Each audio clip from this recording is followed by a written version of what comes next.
2-1 pitch, and that ball is lined to the shortstop, and trying to knock it down is Gilbert, but it's out of his reach. It's into center field. It's a base hit. Millage scores from second, and MFL MarMac strikes first. Elias had with a single into the middle, and Gilbert looked like he was going to be able to get to it, but it just ricocheted over his glove into center field. Here's the 2-2 pitch, and that ball is a bouncing ball into center field, and trying to dive for it is going to be Keel. It's out of his reach, and it's going to roll to the fence. It's at least a double for Myers. He'll put the brakes on there, and New Hampton has the lead.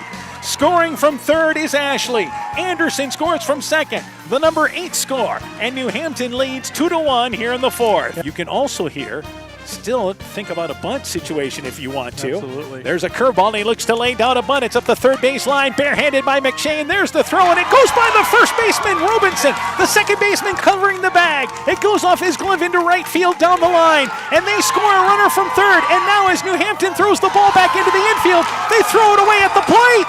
The game is now tied. A bunt by Radeloff, a high throw, Robinson covering the bag at second base from over at first base, had the ball go off his glove down the right field line. The right fielder, Roberson, fires it back into the infield, back to the plate, and it scoots by Bohati. 2 throwing errors by New Hampton, and the Bulldogs have scored 2 runs here in the top of the 7th and still in business. There's a 2-1 curveball. Cranberry hits a chopper, caught by the shortstop, Shackleton. He goes home, sliding around the tag, and safe at home is going to be Radeloff.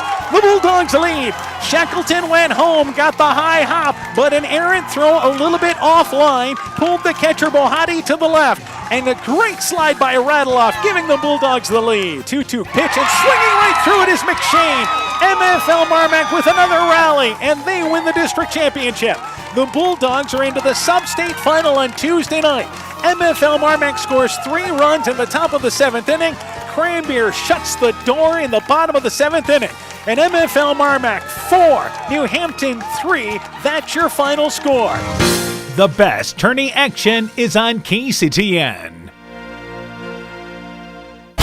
It's a Class 2A sub-state final tonight on KCTN, and our featured matchup, MFL MarMac takes on Cascade. The Bulldogs continue to find a way to get it done. After an extra inning win against Waukon, they rallied for 3 in the 7th to beat New Hampton. They feel they are ready for this matchup. For the Cougars, they have been impressive in their 2 tourney wins, outscoring the competition 20-0. They expect a tougher challenge tonight, but feel they are playing their best ball too. The winner advances to the state tourney. MFL MarMac and Cascade, the On Deck Show, next. The doctors and staff at Family Dentistry of Monona encourage everyone to get out and support your local high school baseball and softball teams this summer. It's always a great time to watch a ball game and enjoy the weather at your local high school ball diamonds. Dr. Mark Bowie, Dr. Jessica Wilkie, and Dr. Courtney Wicken strongly encourage all of these area athletes to wear athletic mouthguards while on the playing field to protect their great smiles. That's Family Dentistry of Monona, 602 Tower Street, 539-4651. We know that potential is greatly enhanced through hard work and dedication. At Viafield Cooperatives, we promise to provide innovative products and dependable service to help you meet and exceed your potential. From agronomy to energy, grain to feed, Viafield is excited to provide growing opportunities for both producers and consumers at 18 locations throughout northern Iowa and southern Minnesota. Want to learn more about Viafield? Go to viafield.com. Viafield is a proud supporter of our local student athletes. People's State Bank is locally owned and locally managed with 20 convenient locations in southwest Wisconsin and northeast Iowa. If you're looking for a place where you're more than just a number, but still have access to convenient technology, we're it. As a community bank, we're proud to support many of the local charities, county fairs, community events, and more. When you become part of People's State Bank, you can be confident that you're standing with a good cause. People's State Bank, community-minded, just like you. Member FDIC and equal housing lender. This is Beth from Sode's Green Acre, Country Market and Cafe in Guttenberg. Are you headed to the Mississippi this weekend? Stop into Sode's Green Acre. You'll find some yummy snacks, heat and serve entrees, seafood, Edgewood Locker meats, and a huge selection of spirits, wine, and craft beer from Iowa distilleries, vineyards, and breweries. Whether you're stocking the fridge at the cabin, taking it with you on the boat, or looking for some fun gift ideas, you'll find a taste of Iowa at Sode's Green Acre in Guttenberg. Find us on Facebook to find out more, because Sode's is more than just a store. This is Chris Holbert, General Manager of Hall Roberts Son Incorporated in Postville. We would like to wish the area student athletes both a safe and successful sports season. We have been a community-based company since 1864, servicing and supporting the area ag industry with products necessary for daily success. We look forward to continuing to serve and support both the ag industry and high school athletes in our surrounding communities. Thank you and good luck from the families at Hall Roberts Son. Stronger, farther, faster. It all starts with good nutrition. Clayton County Farm Bureau is proud of our livestock farmers who provide high-quality protein needed to fuel our young athletes. The ultimate pre- and post-game fuel-up can be found in meat and dairy foods grown right here. Meat and dairy are natural sources of essential vitamins that support health, energy, and performance. We know our student athletes are the real deal, and Iowa's livestock farmers are committed to helping them reach their goals. To learn more, visit realfarmers.realfood.realmeat.com. Bulldog Tournament Baseball is brought to you in part by Community Insurance of Iowa, Hometown Agency in Monona, Auto, Home Business, Crop Farm, and Life, Smitty's Oil and Tire in Monona, Garden View Place in Monona, Ethan Kane Construction. If it don't drain, call Ethan Kane. T&K Cahoon, your Napa dealer in Monona, St. Olaf Ag Sales and Service, Growl Logs and Lumber in Elkader, Timber is a Crop, Harvest Wisely, Dean Family Chiropractic in Claremont, and Meyer Collision and Service Center in Gothenburg. We begin the on-deck show for tonight's game. We're joined by MFL MarMac baseball coach Paul Gordon. Coach, your team improving to 20-11, a thrilling win in the district final. You won over New Hampton by a final score of 4-3. Tell me about that game. It was just the kids showed their resilience again, down 3-1 in the seventh inning there, and getting those 3 runs. And I think it was 1 hit, maybe 2.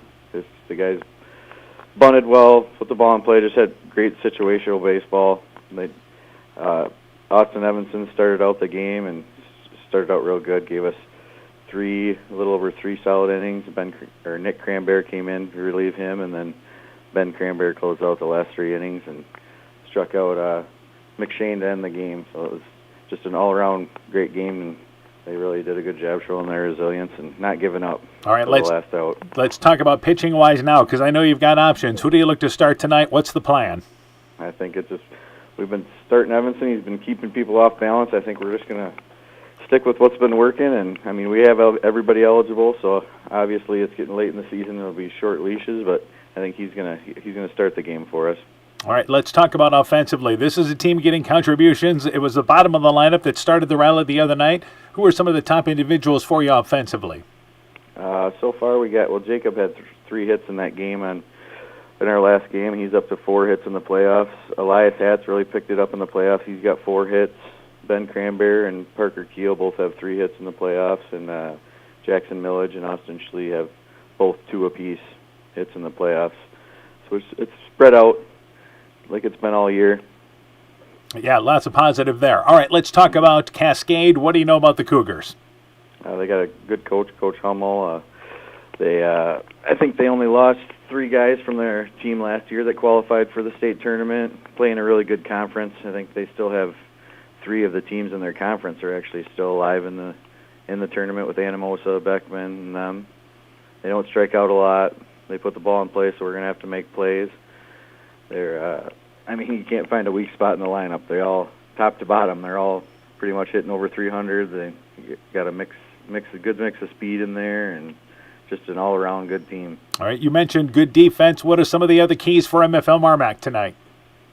We gotta have productive at bats. We can't let their pitchers get comfortable. Try not to go 1, 2, 3. Not too many strikeouts. I mean, we don't have to always get a hit, but we gotta have productive at bats, moving guys over, doing things like that, and we just gotta throw strikes. We can't beat ourselves and do the little things. If we do the little things tonight, we'll be in the game, and I got all the faith that we can win it. All right, Coach. Good luck to you in the ball game. We look forward to talking to you afterwards. All right, thank you. MFL MarMac baseball coach Paul Gordon on his Bulldog team. The On Deck Show continues after this. Join Freedom Bank in supporting our local students and their after-school activities. They are the building blocks to a brighter future for everyone. Whether cheering them on from the stands or participating in community programs, you'll always find Freedom Bank rooting for the home team in Elkader, Monona, Postville, Waukon, Decorah, and the surrounding communities. We empower success. Member FDIC. Hey, sports fans, take a time out and call Garms Financial Services. Their team of agents can show you how to save money on all your insurance needs with Grinnell Mutual. Whether you need auto, home, farm, crop, or business insurance, Garms Financial Services has you covered. You'll also receive quality protection, expert advice, and local friendly service. Call Brian Bugenhagen, Cheryl Wagner, Emily Bazin, or Kayla Olson today for a free competitive quote.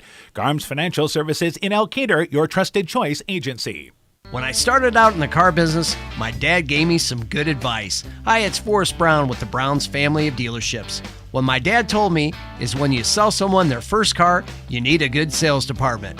But if you expect to sell them their second, third, and fourth car, you better have a great service department. Visit any one of the Browns family of dealerships in Guttenberg, Elkader, West Branch, or Victory Ford in Dyersville and find out why Browns is your hometown dealer, no matter where your hometown may be. The Woodland Eye Clinic in Elkader and West Union are proud sponsors of high school sports. We are committed to bringing our patients the highest level of total eye care with detailed one-on-one attention. Our offices offer the newest technology and equipment with a professional team of experienced staff that is committed to you. Call us today for your next total eye care appointment. The Woodland Eye Clinic in Elkader and West Union supports all of our local athletes taking the field or court this season. Are you looking for a new career? We're looking for a motivated, reliable worker with auto body experience or just mechanically inclined. Are you detail-oriented and looking for a challenge? An opportunity for growth? Want to work on an ever-changing variety of vehicles? We offer a laid-back work environment, high-end pay, great benefits, flexible work hours, and much more. Qualified candidates can expect high-end compensation. You won't be disappointed. Call Bob at Top Gun Customs to learn all the details. 563-964-9899. The Veterans Memorial Hospital Medical Clinic is a welcome addition to Northeast Iowa, offering extended hours for more accessible care. The clinic remains open over the lunch hour and offers early Monday morning and later Thursday evening appointments for your convenience. Call 568-5530 to schedule your appointment today. Veterans Memorial Hospital Medical Clinic. New clinic, more accessible care. Exceptional caring people. Veterans Memorial.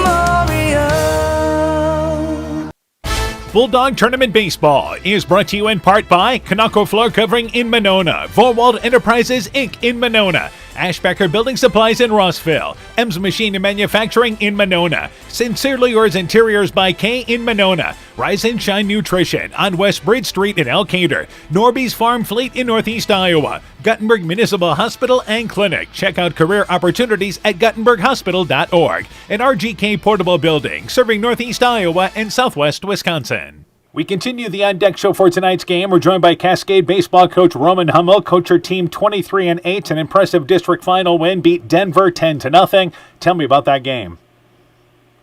Well, you know, we took advantage a little bit in that first inning of a couple miscues that they had defensively, but we came up with a couple big hits. Cooper had a big double for us, and Mason Odding had a big double that scored runs. And I think it gave our team a lot of ease going into the rest of it, you know, having a 5-0 lead after the first inning. So, you know, Jace Reinke went out with a lot of confidence then and threw strikes, and at one point in time retired 14 in a row. I mean, he did a wonderful job on the mound for us. And, you know, he came up with some timely hits later on in the game, too, to put the game away. So I was just, you know, happy with the way our guys played. They didn't seem rattled. They didn't seem, you know, intimidated by the moment or anything like that. All right, so let's talk about pitching-wise tonight. Who do you look to start tonight? So Cade's starting tonight. Cade's been one of our best guys all year long. He was a closer last year for us and stepped into the role as, you know, I told him at the beginning of the year that he was going to have to be somebody that threw a little bit more than he did last year for us. And he accepted that role. I mean, he's our starting catcher, so that makes it a little bit tougher to try to manage his workload some. He had some issues last year with his arm just because of the catching and throwing aspect of it. But he came in better shape this year and has been phenomenal for us on the mound all year. So, you know, I just look to him as a senior, being a leader, being a kid that's, you know, we were at the state tournament last year, that threw in a lot of big games for us this year so far. I just expect him to do what he does. All right, let's talk about offensively. This is a team that is getting production up and down the lineup. Some of the top individuals for you. Up and down our lineup, we've been really good.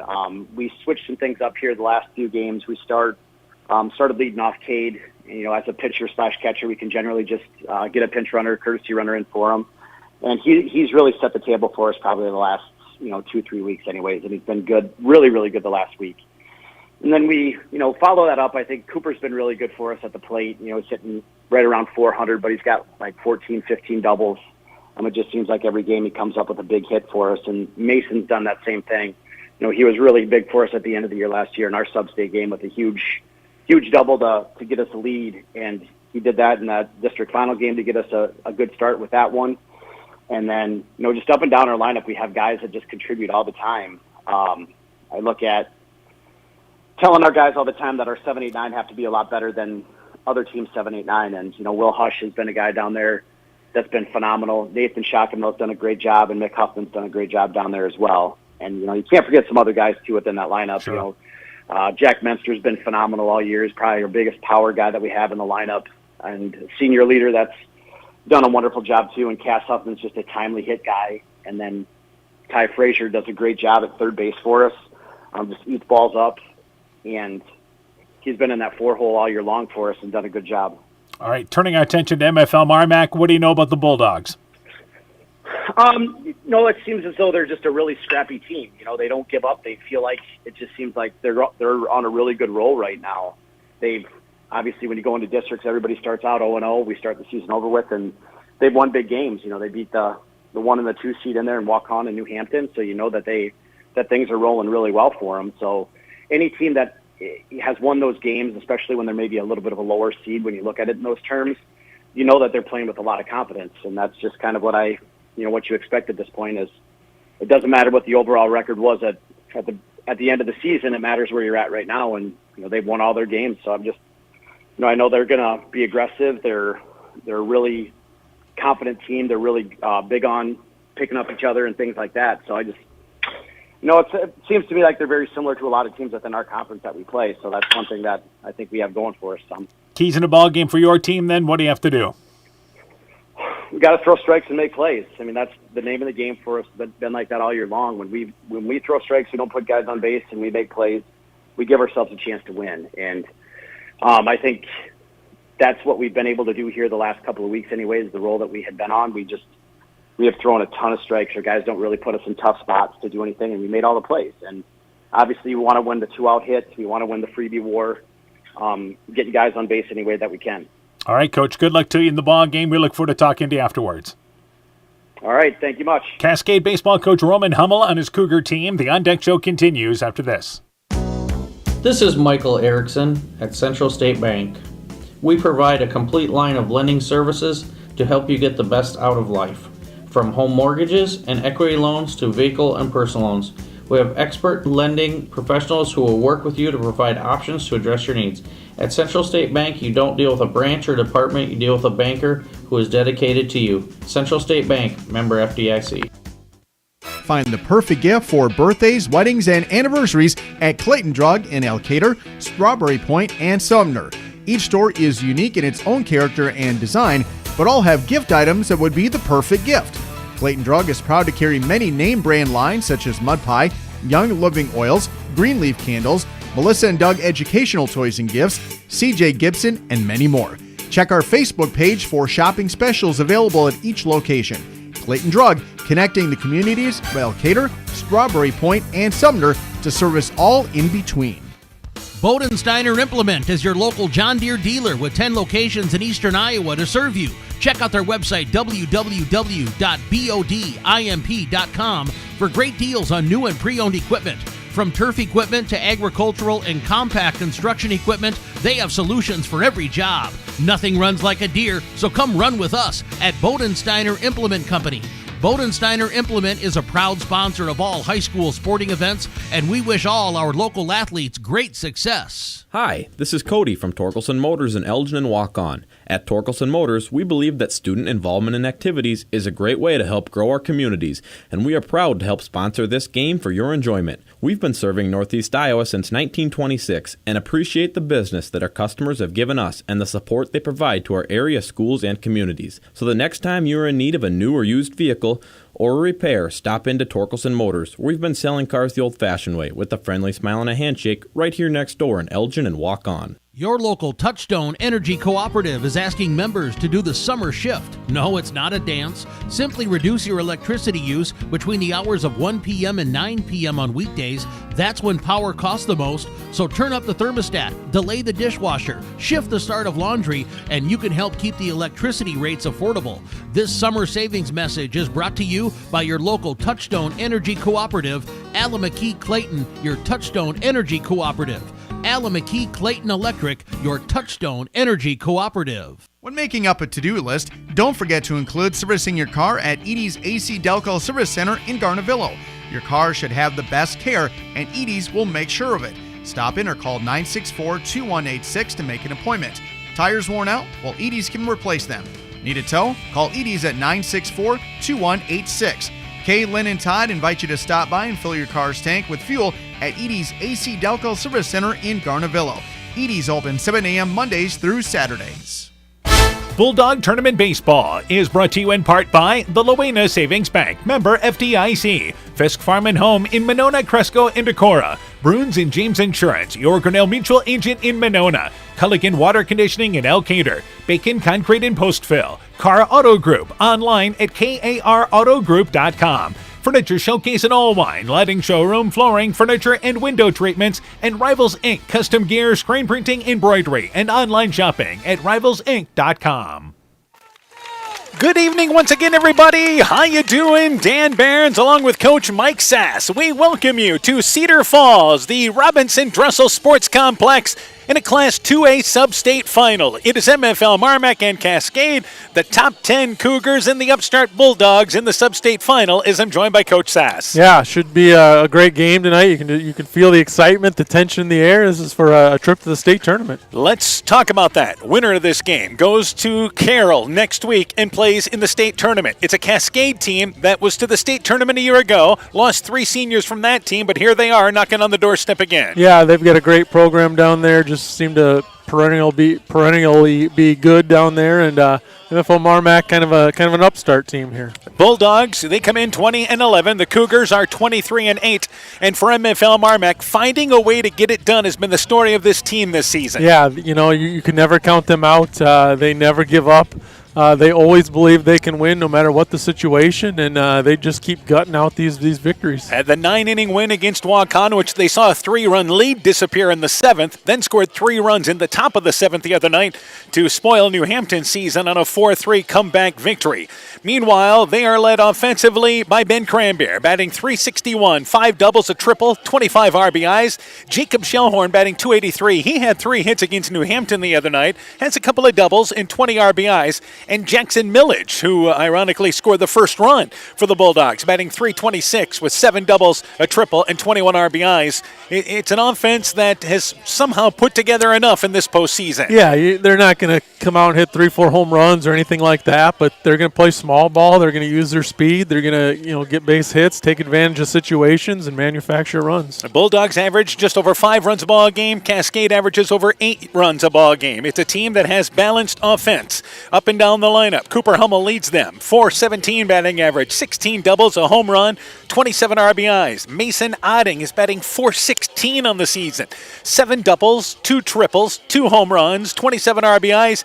And Cade Roush, we'll talk about the pitching matchup in just a bit, but he's batting .371 with 8 doubles, a home run, 24 RBIs. There really is no weak spot in that lineup. Yeah, you look up and down this Cascade lineup, and it's impressive. The batting averages, the slugging, the OPS, everything is just off the charts. And like you said, there's not a whole lot of drop-off from 1 to 9 in their lineup. There is a difference pitching-wise in this ball game tonight. For MFL MarMac, it will be pitching by committee, which has worked so well for them, and Austin Evanson will get the start once again. Evanson has went 58 innings, allowed 57 hits, 17 earned runs, but the big thing is has only walked 11, struck out 27, his ERA 2.03. It starts with him, but we'll see others. Yeah, that's kind of how MFL MarMac has done it. They've got 4 or 5 quality arms, and they just kind of mix and match and ride the hot arm at the We time. saw Nick Cranbeer the other night. Ben Cranbeer finished up to get the win. Jacob Shellhorn also available in this ball game tonight. Meanwhile, for Cascade, they're going to throw one of their aces, Cade Roush. Their other ace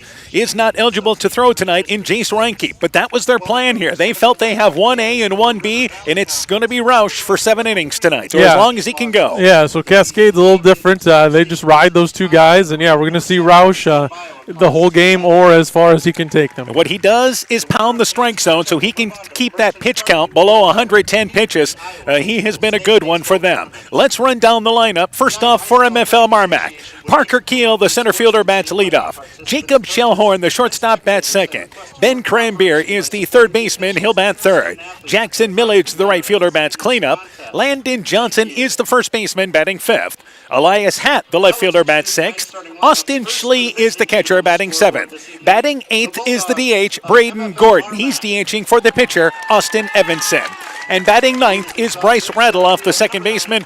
And what MFL MarMac did the other night in that seventh inning was able to get down basically 3 bunts in that seventh inning to play small ball and win. Yeah, I don't think the ball got hit out of the infield, and yet they're still able to push across 3 runs, so great job by them. Here's the lineup for the Cougars. Cade Roush, the pitcher, bats leadoff. Jake Menster, the right fielder, bats second. Cooper Hummel is the first baseman, batting third. Ty Frazier, the third baseman, bats cleanup. Mason Otting is the shortstop. He'll bat fifth. Cass Hoffman, the left fielder, bats seventh. Will Hush is the center fielder, batting eighth. Batting ninth is the second baseman, Mick Hoffman. He's actually batting eighth in the lineup. Batting ninth is the DH, Nathan Shuckameel. He's DHing for the catcher, Tyler Smith.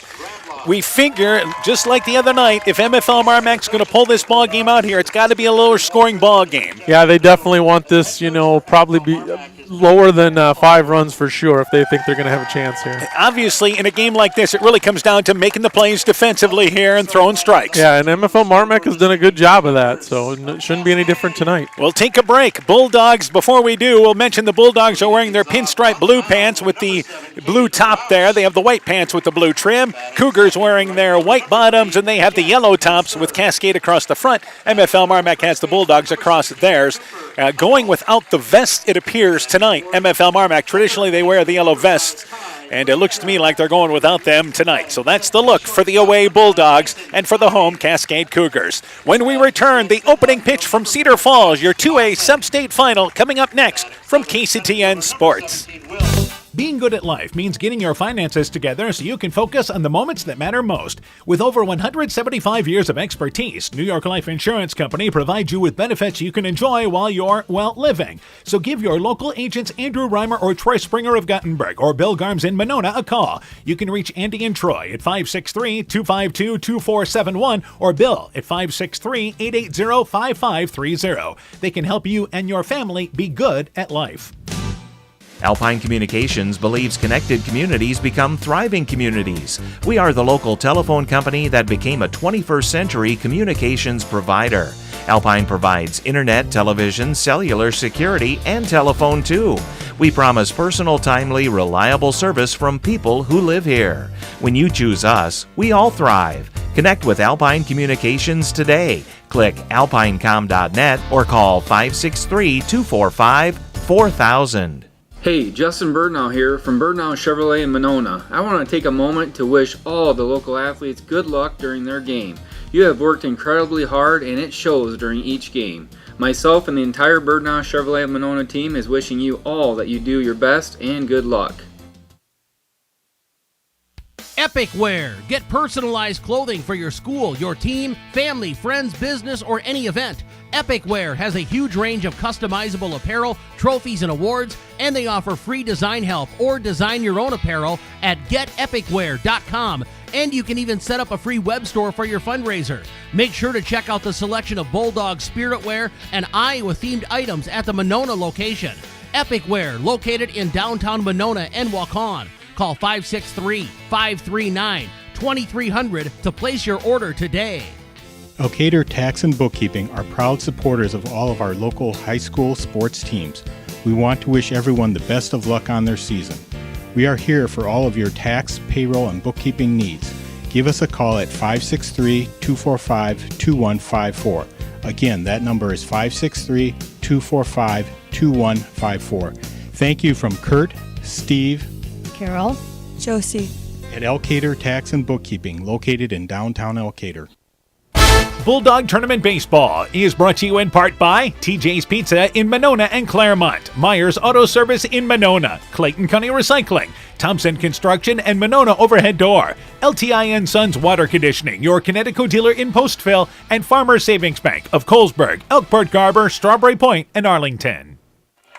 Welcome back to Cedar Falls, ready to go with our first pitch with MFL MarMac and Cascade. For MFL MarMac, Parker Keel, Jacob Shellhorn, Ben Cranbeer to lead things off here in the top of the first inning. Let's line up the Cougars defensively. Cass Hoffman is in left field, Will Hush in center, Jack Munster in right field, Ty Frazier is at third base, Mason Otting is at short, Mick Hoffman is at second, Cooper Hummel the first baseman, Tyler Smith is the catcher, and Cade Rausch, the strong right-hander, is on the mound for the Cougars. That kid is built on the mound for Cascade in this ball game. Yeah, he's got some broad shoulders there. So our home plate umpire, I believe it's Dave Reinecke on the home plate for this ball game tonight. We are sitting up just off the right of home plate behind the backstop tonight. We've got a great look for the balls and strike calls. Meanwhile, it will be Parker Keel to lead things off on the season. Keel batting .209, but the on-base percentage has been higher. He's got a couple of doubles and 13 RBIs, and he is set to lead things off, the left-handed hitting center fielder for MFL MarMac. We mentioned defensively tonight, you've got to be clean in this ball game. But the big thing is what these pitchers have to do is get ahead, stay ahead on counts. So much more effective. Yeah, you saw that in the district final game. New Hampton kind of probably felt like they had that game, but then they hit a batter and walked a batter, and before you know it, the Bulldogs took command there. So to lead things off, Parker Keel, great crowd on hand tonight. The bleachers are full, and I would say MFL MarMac actually a little bit of an edge. First pitch of the ball game is a fastball. It's outside, and the count is 1-0. Keel, Shellhorn, and Cranbeer. Quickly working is Roush. The 1-0 pitch is inside and below the knees, and the count goes to 2-0. Roush barely steps away from the mound after the pitch. 2-0 pitch, it is a fastball outside, and the count goes to 3-0.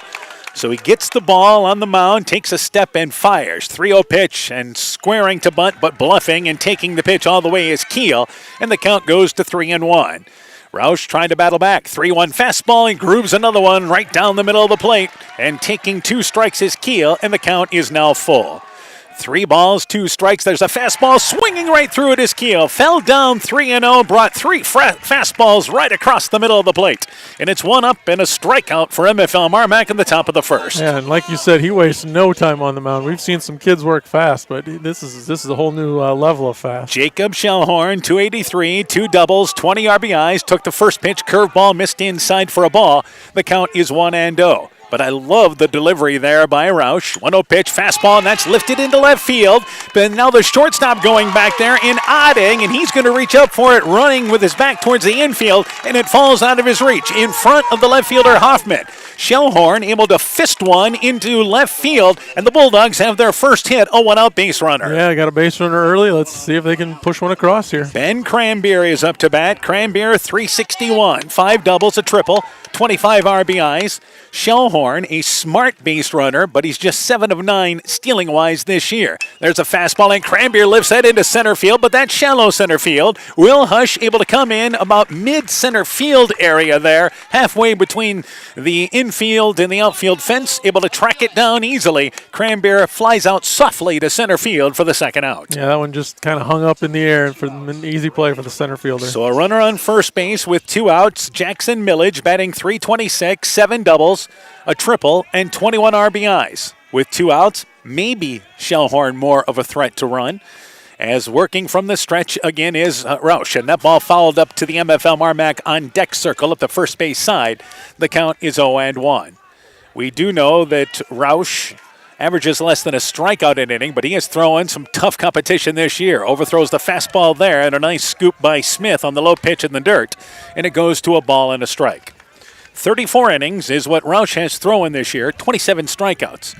A ball and a strike here to Millage, I should say. 1-1 pitch, fastball, misses the outside corner, and the count goes to 2-1.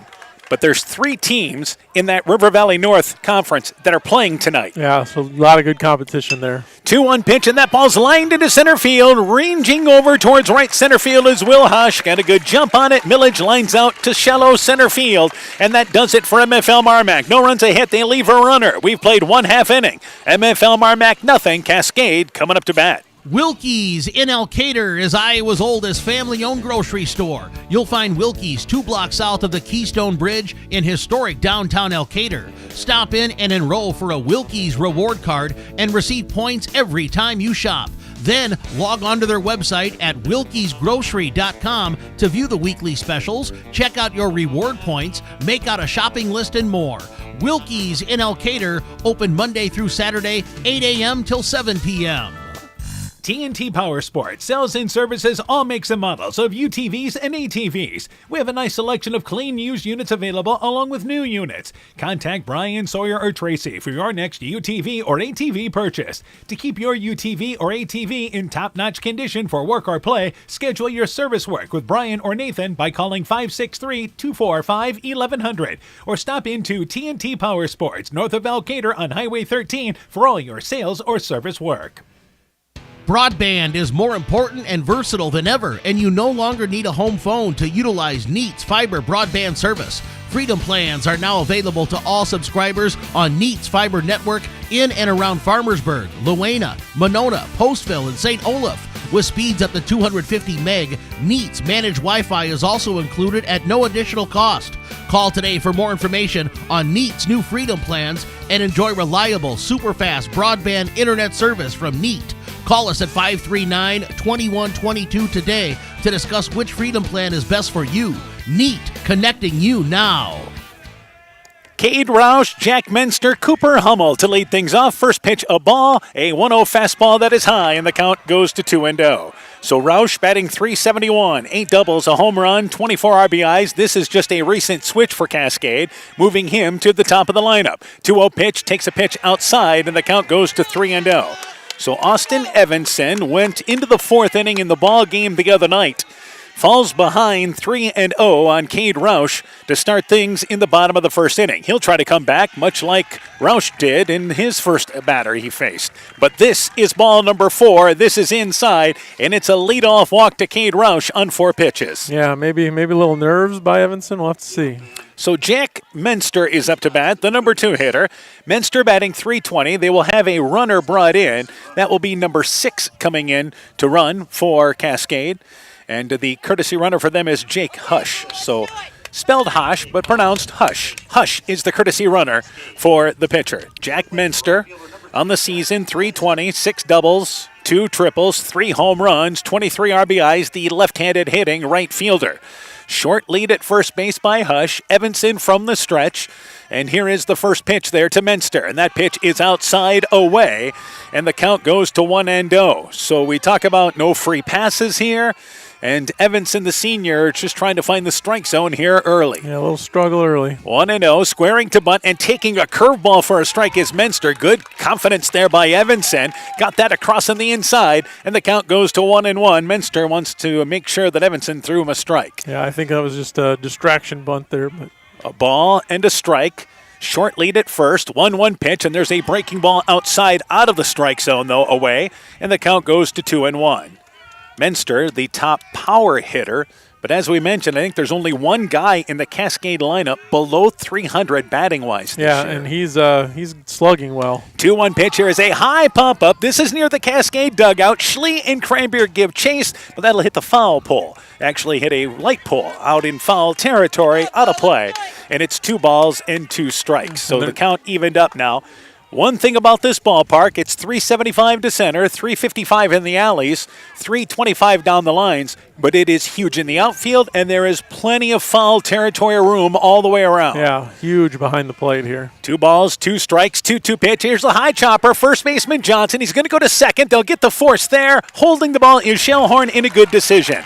Menster safe on the fielder's choice. Hush recorded out at second base as Johnson took the sure out at first base, and that is out number 1 in the middle of the infield. Yeah, nice play by Johnson, getting the lead runner, and kind of same situation now, but with 1 out. Cooper Hummel now up to bat, the number 3 hitter. Hummel, a sophomore, batting .417, 16 doubles, a home run, 27 RBIs, and another left-handed bat in their lineup. So they've got a couple of power hitters in the 2 and 3 spots.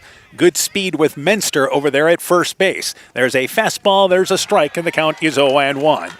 So if you're talking about Menster, a threat to run, he is 8 of 8 stolen base-wise this year. As a team, Cascade 64 of 71. MFL MarMac a little higher number, 74 of 81.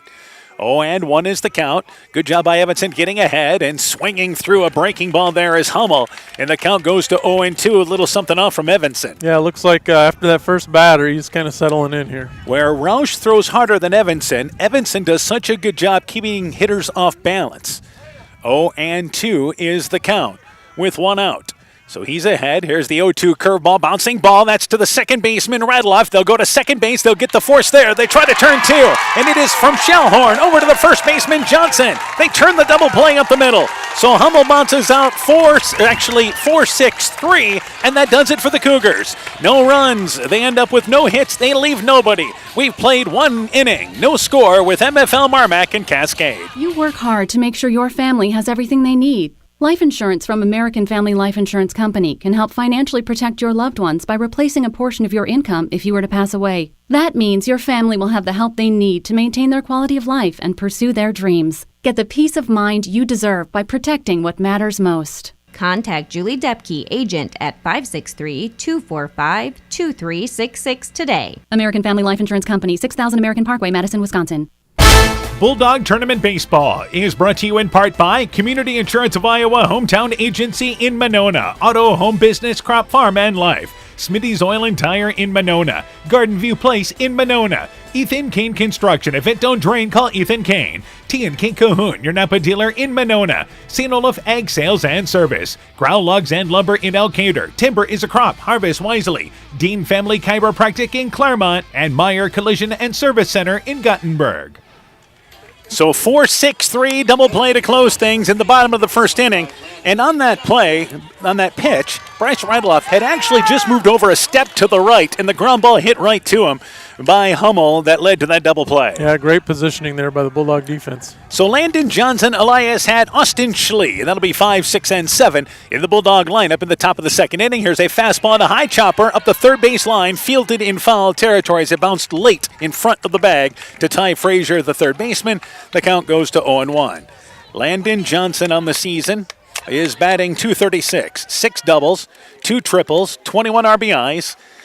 MFL MarMac as a team batting .270, Cascade as a team .340. 0-1 fastball that is popped up. That'll make it out of play over the MFL MarMac crowd right to the right of us, and the count goes to 0-2. So Cascade does have the better numbers hitting-wise. Here's the 0-2 pitch, high fastball, and good discipline by Johnson, too high to chase, and the count goes to a ball and 2 strikes. So quickly, top of inning number 2. And here is the 1-2 pitch. It's a curveball, and that ball fouled down the right field line. It'll slice out of play. We'll do it again, a ball and 2 strikes. First time we've seen a curveball from Roush. Yeah, the more foul balls, the longer the Bulldogs can work this count, the better for them. 1-2 pitch, and this ball is lined down the left field line, but it is slicing foul halfway down the line into the corner. So Johnson turned on a fastball there, but too far in front, and it remains a ball and 2 strikes. So Johnson has fouled off pitches. Couple to the right, now to the left. 1-2. Here's a 1-2 curveball, and missing out on the outside is Roush. And Johnson followed it to the outside corner, but it pushed off the corner. Yeah, nice at bat here by Johnson. 2-2 pitch, and this one hits Johnson. So on the 2-2 fastball, brought it inside and hit Johnson. So the Bulldogs have a base runner here with nobody out. Elias Hatt is now up to bat. Hatt, the other night, drove in the first Bulldog run. He's batting .286 on the season, has 8 doubles and 8 RBIs, but his average has gotten nothing but better as the season has went on. And it seems like, we've seen him perform better in clutch situations as well. So the leadoff runner on top of the second inning for the Bulldogs. From the stretch, here is the pitch. They look to bunt, and it goes right back to the mound. Fielded by Roush. He'll go to first base. They'll record the out there. So Hatt laid down a hard bunt, and Roush a good decision. He fielded it at the front of the mound, able to scoop it cleanly, did not even look at second base, goes to first base as Johnson advances, and Hatt with the sacrifice bunt. This is what the Bulldogs are going to do, play for a run. Yep, play small ball, try and scratch his cross as many as you can. And yeah, I thought he might go to second because it was bunted a little hard, but he went to first, took the sure out. Austin Schlee batting .263 with 5 RBIs is up to bat, and a defensive swing jammed on the inside and fouls that into the on-deck circle up the first base side. The count is 0-1, a little indecision. Yeah, I think he wishes he had that one back. Schlee scored the go-ahead run in the ball game the other night, actually the run that tied the game in the 7th inning. 0-1 pitch, tried to check his swing on the outside, but it's a ball that missed away, and it's a ball and a strike. One of the few times he was allowed to run this year. Yeah. He's been courtesy run most of the year. Yeah, true. 1-1 pitch. There's a fastball, and again, a late swing. That was the inside fastball. Couldn't get to it, and it goes to a ball and 2 strikes. So Roush ahead, runner on second base, 1 out, top of the 2nd inning. Bulldogs threatening. 1-2 is the count. Roush, couple of looks at second. High fastball, swinging right through it as Schlee went upstairs at a pitch that was about eye level. Could not get to it. And that is the second strikeout by Roush. And it's out number 2 here in the 2nd. Yeah, good spot by Roush, and Schlee just chased a high one there. Brings up Braden Gordon, the designated hitter, who, by the way, is celebrating a birthday today. So he would like nothing better than to get a birthday hit. Yeah, birthday hit, birthday RBI here, possibly. Batting .164 on the season with 3 doubles. They've kind of rotated that spot in the lineup at the DH spot, and he takes the first pitch high. The count is 1-0. So this is the number 8 hitter in the MFL MarMac lineup. 1-0 is the count. Roush delivers the 1-0 fastball, and Gordon pops it up. This will make it over the backstop out of play, and it goes to a ball and a strike. As I mentioned, we're sitting just to the right of the backstop, but actually kind of looking up at the field is how the field rises. 1-1 pitch, fastball. Gordon lifts that into left field. Going back is the left fielder, Hoffman, and that ball is over his head. It's going to roll to the fence. It's a double for Gordon and an RBI, and the Bulldogs strike first. Gordon got a pitch to drive, and there is your birthday present, Braden Gordon. Yeah, there it is. Birthday hit, birthday RBI. Just drove that thing to deep left field. Left fielder knew he was burnt right away, took off on his dead sprint, but nothing he could do. Hoffman exactly turned the head and ran, knew that he had no chance to get to that ball. So Bryce Radeloff is now up to bat. Radeloff, who had the key bunt in the 7th inning the other night, batting .250, 2 doubles, 5 RBIs, takes a curveball in the inside for a strike. The count is 0-1, and the Bulldogs strike first, just like they have done throughout the tournament. Yeah, and now it puts a little bit of pressure on Cascade. 0-1 rather is the count. 0-1 fastball, and that ball is popped up. That'll make it out of play, and the count goes to 0-2. The other thing about it, bottom of the lineup, manufacturing a run for MFL MarMac. The bottom is doing their job. They're producing here. 0-2. And the long look at second base. The 0-2 curveball in the dirt, but it's bounced. Gordon's going to try to go to third, and Smith cannot pick it up cleanly. Good read there by Gordon to advance 90 feet to third on a pitch that was in the dirt to the outside. Smith picks it up cleanly, probably got a shot at third, but didn't pick it up cleanly. Yeah, if he'd have got that clean, it would have been a close play there, I think, but just hurried and wasn't able to get it clean, and Gordon's in there easily. So it's a ball and 2 strikes to Radeloff. Roush started him out with a curveball. First time we've seen him lead with a curveball pitch. A ball and 2 strikes. He still works from the stretch with that runner at third. 1-2 curveball caught in the inside and actually going to hit him. It nicked Radeloff. Radeloff didn't hesitate. Started to head to first base immediately. The second batter hit this inning, and now there's runners on the corners, and Coach Hummel takes time for Cascade to bring in the entire infield. Yeah, they're in some trouble here. Runners at the corners, top the order up. Good spot for the Bulldogs. So Parker Keel is now up to bat with runners on the corners. This inning started with a hit batter. Then you had the 2-out double by Braden Gordon. So he's standing over at third. Radeloff reaching base again as he was hit by the pitch as well. So Roush has hit 2 batters in this inning. And again, he doesn't give up many free passes. All season long, Roush has hit all of 2 batters all season long. Wow. And he has hit 2 in this inning. So you're back to the top of the lineup with Parker Keel. Yeah, and like we talked about, they're planning on Roush as many innings as he can go. So if the Bulldogs can get his pitch count up and get him out of the game, their other ace is not available. So, again, puts more pressure on Cascade. Yeah, they have other pitchers, but not 1B, not 1A and 1B, as the innings racked up on them the other night. So left-handed hitting Parker Keel was a strikeout victim in the first inning, takes the first pitch, swings away, got a piece of it, fouls it up against the backstop in front of us, and the count goes to 0-1. So the Bulldogs have manufactured a run here in the top of the second inning. Braden Gordon with the big double. At first base is Radiloff. 0-1. Radiloff's off and going, and here's a bouncing ball to the first baseman, Hummel. The left-hander able to go over, fields it at the cut-in in the infield, races to the bag, and Keel retired easily for the third out of the inning. But for MFL MarMac, a run, a hit. They leave two. We've played one half inning. It is 1-0. MFL MarMac leads Cascade after an inning and a half. The doctors and staff at Family Dentistry of Monona encourage everyone to get out and support your local high school baseball and softball teams this summer. It's always a great time to watch a ball game and enjoy the weather at your local high school ball diamonds. Dr. Mark Bowie, Dr. Jessica Wilkie, and Dr. Courtney Wicken strongly encourage all of these area athletes to wear athletic mouthguards while on the playing field to protect their great smiles. That's Family Dentistry of Monona, 602 Tower Street, 539-4651. We know that potential is greatly enhanced through hard work and dedication. At Viafield Cooperatives, we promise to provide innovative products and dependable service to help you meet and exceed your potential. From agronomy to energy, grain to feed, Viafield is excited to provide growing opportunities for both producers and consumers at 18 locations throughout northern Iowa and southern Minnesota. Want to learn more about Viafield? Go to viafield.com. Viafield is a proud supporter of our local student athletes.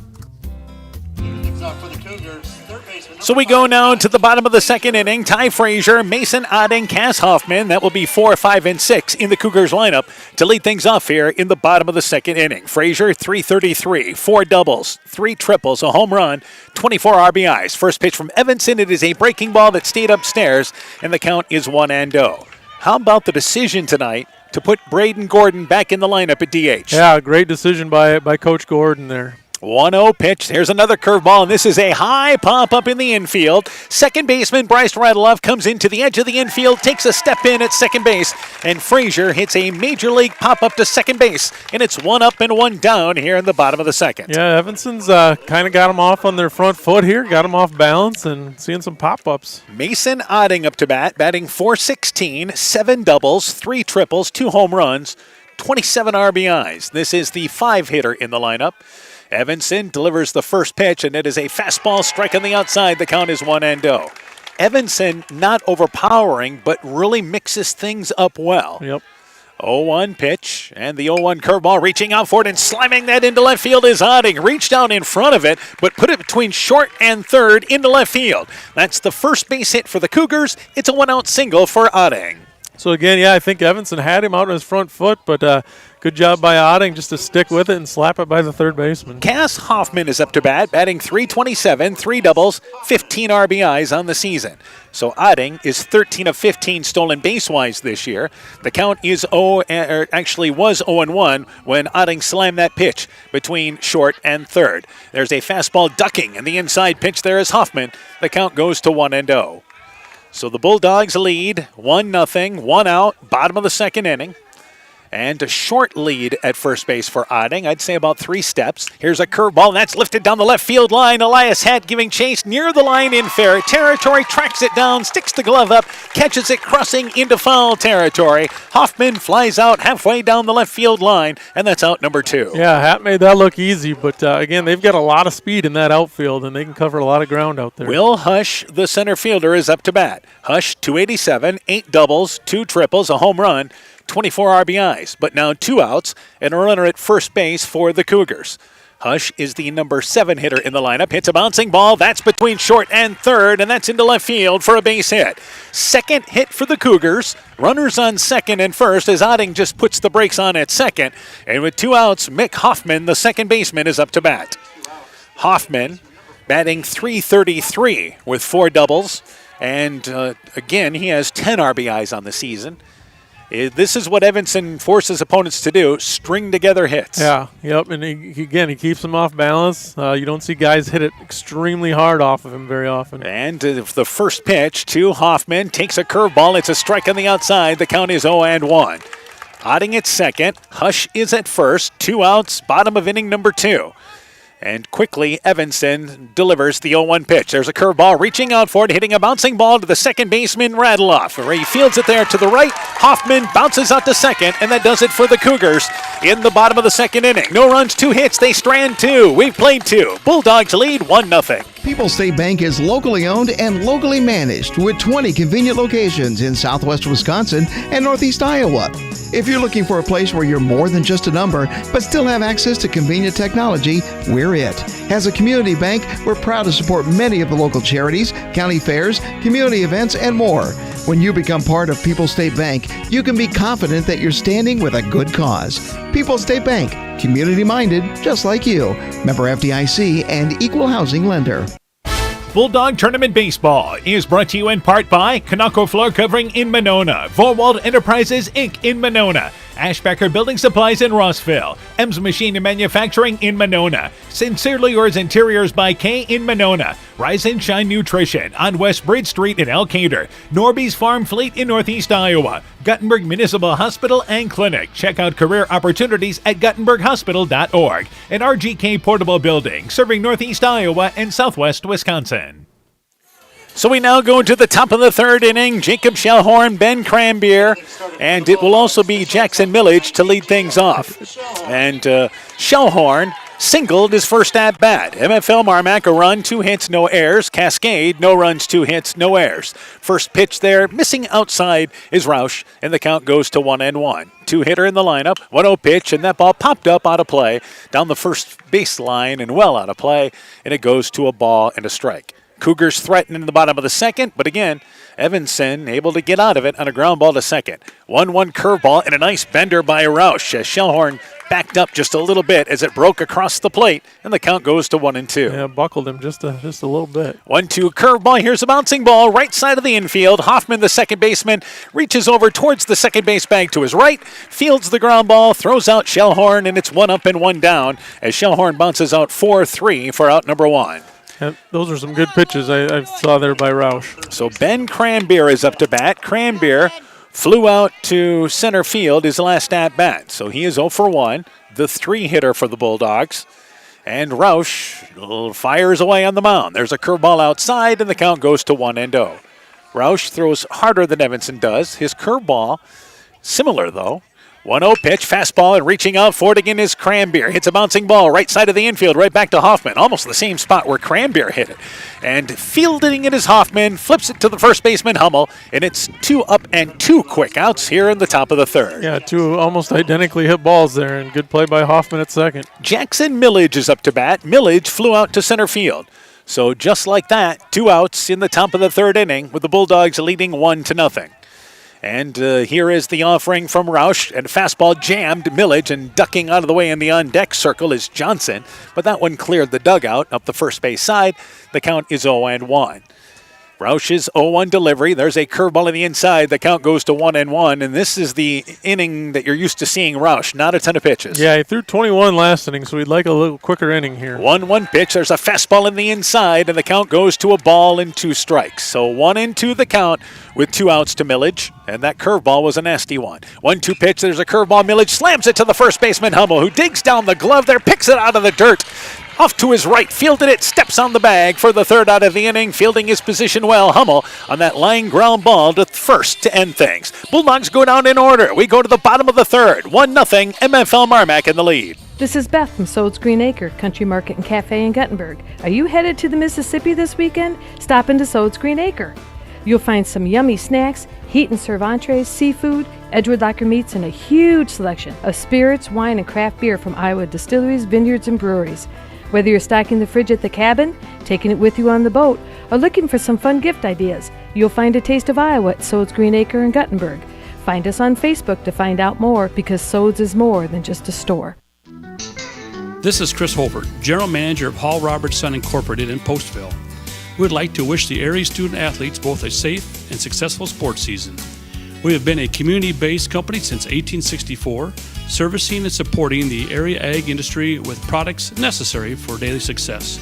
We look forward to continuing to serve and support both the ag industry and high school athletes in our surrounding communities.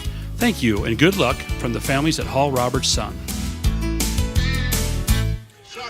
Bottom of the third inning, Nathan Shuckameel, Cade Roush, Jake Menster. That will be 9-1-2 in the Cougars lineup. Shuckameel is the DH, batting .308, 2 doubles, 12 RBIs on the season. Here we are already in the bottom of the third inning. And the first pitch there from Evanson, it is a breaking ball, and it's a strike across the plate, and the count is 0-1. So Evanson's job, take him at least to the midway part of the ball game, and he's looking good through 2 innings. Curveball that he bounced in front of the plate there. The count goes to 1-1.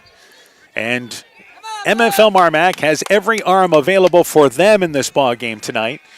But they would just as soon see Evanson go as far as he can. Here's a hard bouncing ball. Third baseman Cranberry gets it on 2 hops. Low throw across the diamond, but a good stretch by Johnson. Catches it in the air there off the ground. And Shuckameel bounces out to third. And it's 1 up and 1 down here in the bottom of the third. Yeah, right now you're just going to stick with Evanson because he's throwing strikes. He's being super efficient. You got a great defense behind him. And until Cascade can string together a bunch of hits, you're just going to ride him, I think. You know, a couple of hits, I would say, to the outfield that were just found the right place, so they haven't actually rocked the ball around the field. Cade Roush leads things off, and he takes this pitch, and he lines that into left field, and on the run towards left center field is Hatt.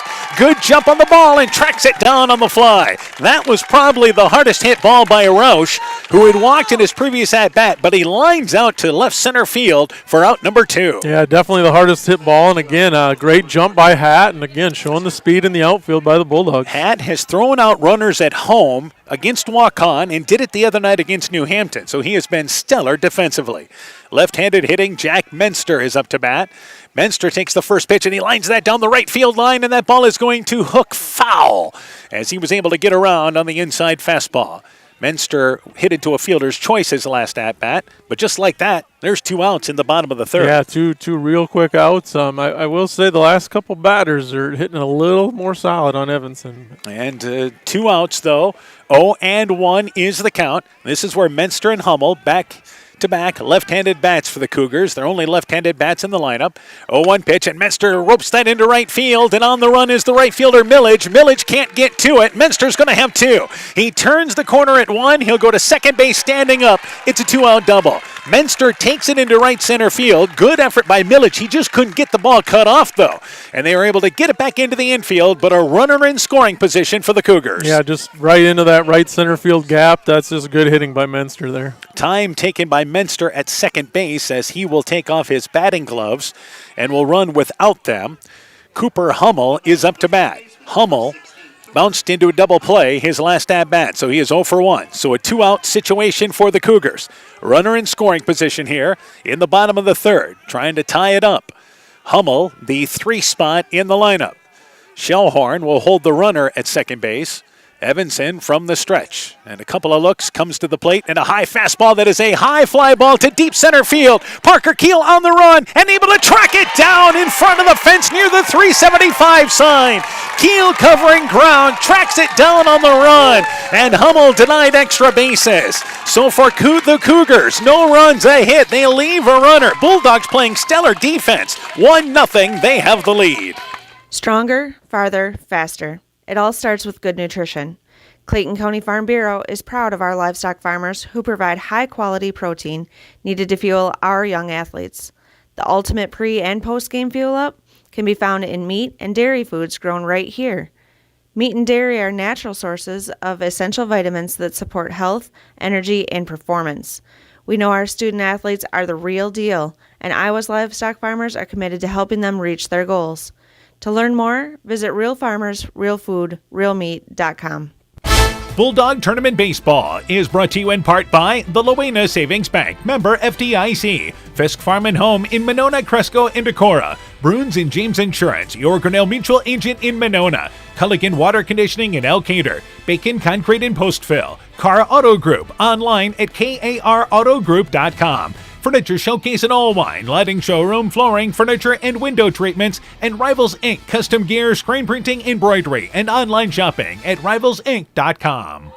Already the top of the fourth inning, Landon Johnson to lead things off. He has scored the game's only run. He was hit by a pitch in the second inning. He's followed by Elias Hatt and also Austin Schlee. Johnson took the first pitch for a ball, swings through a curveball there. The count is 2-1. A score, Anamosa leads Beckman 2-1. That game is in the second inning. 1-1 pitch, it's downstairs, and the count goes to 2 balls and a strike. So Johnson, the number 5 hitter in the lineup, 2-1 fastball inside, and Johnson just about got hit by that pitch again. He was able to kind of back the shoulder away, and it now goes to 3 balls and a strike. 3-1 off-rank fastball, and Johnson well in front of that one. Misses it on the outside, reaching for it. Count goes to full. So no walks issued so far, but he's hit 2. 3-2 pitch. It is inside. It is ball number 4. So that is the first walk issued by Roush, and the leadoff runner on here. Just like in the second inning, Johnson finds a way to get on base. Yeah, we see it again here, and you wonder if Hatt will lay down another sacrifice bunt here. This is exactly what they did last time. We may have a runner brought in here for Johnson, and we will. So MFL MarMac is going to bring in, and this is a pinch runner. So this will be number 7, Cale Anderson. So Anderson in to run here, and Johnson will re-enter defensively in the bottom of the fourth inning. But right now, Cale Anderson is coming in as the courtesy runner, or the pinch runner, rather, at first base. Elias Hatz laid down a great sacrifice bunt his last at-bat and probably has to do the same here, right? You would think. It worked in the second inning. You'd think you'd try it again here. And from the stretch, short lead by Anderson at first. Hatt squares the bunt, and here's a wild pitch. It goes in the dirt past the catcher, Smith. Now you don't have to worry about bunting him over to second base. Anderson has just been given second base on a ball that was overthrown by Roush. Yep. Yeah, so now you've got options here. You can hit away with Hatt, or you could try to bunt him down to third. Still, yeah, absolutely could try to move him over to third base with nobody out in this situation. 1-0 is the count. The 1-0 pitch and ball fouled. Hatt hit his foot in the box, and he's all right as he hobbles away a little bit. But the count goes to 1-1. Did not show any signs there of squaring the bunt. Yep, looks like he's hitting away here. A ball and a strike. Nobody out. Top of the fourth inning, Bulldogs up 1-0. 1-1 pitch, curveball, try to check his swing was Hatt. They'll appeal to second base to see if he went, and I do not believe he did. And the count goes to 2-1. So Johnson started the inning out. The first walk issued by Roush, who has struck out 2 so far. 2-1 is the count. And the 2-1 offering, it's a fastball, and he grooved that one. That pitch about belt level, and Hatt not expecting it. It's a strike, and the count goes to 2 balls and 2 strikes. I think looking for something different there. 2-2. Short lead at second base by Anderson. Here's the 2-2 curveball, and well in front of it is Hatt. Strikeout number 3, recorded by Roush on a nasty bender 2-2. Yeah, big strikeout if you're Cascade there. Brings up Austin Schlee, now the catcher. Schlee, a strikeout victim his last at-bat. This is the exact part of the lineup where MFL MarMac manufactured their run in the top of the second inning. When Johnson started it out, ended up at second base on a sacrifice by Hatt. Gordon, who's on deck, had the game's RBI, and Schlee looks to lay down a bunt and fouls it near the on-deck circle at the first base side. The count is 0-1. So they are asking Schlee to move him over to third. Yeah, yep. Maybe not quite the contact hitter Hatt is, so maybe asking him to lay down a bunt. 0-1. They're in at third, back at first base. Roush steps off the mound as he wants to look the runner back at second base. Anderson was not being held at second base, so I think Roush wants to make sure that the middle infield is working at second base there. 0-1 is the count. And the 0-1 pitch. Schlee swings away and he lifts a high fly ball. This is to shallow center field. It's a base hit. It's quickly brought in by Hush. They have to hold Anderson at third, but Schlee with a base hit. There's runners on the corners with 1 out for MFL MarMac. Yeah, great hit by Schlee there. Just a nice looping line drive over second base, and they're in business again. So Braden Gordon is up to bat, who doubled in the first run. Runners on the corners, and we will see a courtesy runner now brought in for Schlee, and that will be Lightfoot. So he tried to bunt the first pitch, didn't get it down, but then singled solidly into center. Yeah, good thing he didn't get that bunt down. Gordon, the number 8 hitter in the lineup. So can the bottom of the lineup produce again here for MFL MarMac? 1-0, top of the fourth inning. Gordon doubling in a run. Lightfoot, certainly a heady base runner. He has scored 16 runs in a exclusive courtesy running role this year for MFL MarMac. Runners on the corners with one out. A jam for Cascade. And Gordon awaits the first pitch. There's a curveball. Gordon takes it for a strike. They snap, throw it down to third, and diving back in, safe at third, is the runner in Anderson. Off and running was Lightfoot. It's not a stolen base, but Smith, the catcher, immediately went down to third base, and Anderson hesitated for a second, which made the play close. Yeah, it was close play down there. I think he was back, but he had to dive back. That pitch was called a ball, and the count is 1-0. So the 1-0 fastball and Anderson at third base as the pitch is offered from Roush, and it's fouled back by Gordon. The count goes to 1-1. Time taken from our home plate umpire, as I believe he's going to bring out the baseball, not throw it back to Roush. He's just going to walk it out to him. And that gave us a little time to bring the other ball back into play. So a ball and a strike. 2 in scoring position for MFL MarMac. Yeah, if Braden Gordon could get another double here, how big would that be? A ball and a strike. And Roush has been in trouble a couple of times in this game. 1-1 pitch. There's a curveball, and it's a nice bender. And again, backing out of that one was Gordon a little bit. Took it across for a strike. The count goes to a ball and 2 strikes. Yeah, when that curveball's been good, it's been really good. 1-2. So Roush now the 1-2 pitch. Another curveball, and Gordon swings right through it. Strikeout number 4, but a huge out number 2 as Roush got Gordon fishing on the curveball outside. Yeah, the curveball maybe wishes he would have thrown that to Gordon in the second inning. So that brings up Bryce Radloff, who was hit by a pitch, the number 9 hitter. At third base is Anderson. Lightfoot is at second, so you've got pinch runners on the base paths, backup runners on the base paths. First pitch there to Radloff, takes a fastball for a strike. The count is 0-1. This is a big moment in this ball game right now. Yeah, base hit would just be gigantic for the Bulldogs. 0-1 is the count. Here is an 0-1 fastball, and Radloff cannot catch up with it. It was a pitch upstairs, but still a strike. Could not catch up with it as he swings through it, and the count is 0-2. So Roush, after getting into trouble, really booking down. 0-2 is the count. Here is now your 0-2 fastball. It is called strike 3 on the inside. His third strikeout of the inning, 5th for the ball game. And the Bulldogs strand 2 in scoring position. No runs, no hits. They leave 2 halfway through this one. 1-0. MFL MarMac still leads. Join Freedom Bank in supporting our local students and their after-school activities. They are the building blocks to a brighter future for everyone. Whether cheering them on from the stands or participating in community programs, you'll always find Freedom Bank rooting for the home team in Elkader, Monona, Postville, Waukon, Decorah, and the surrounding communities. We empower success. Member FDIC.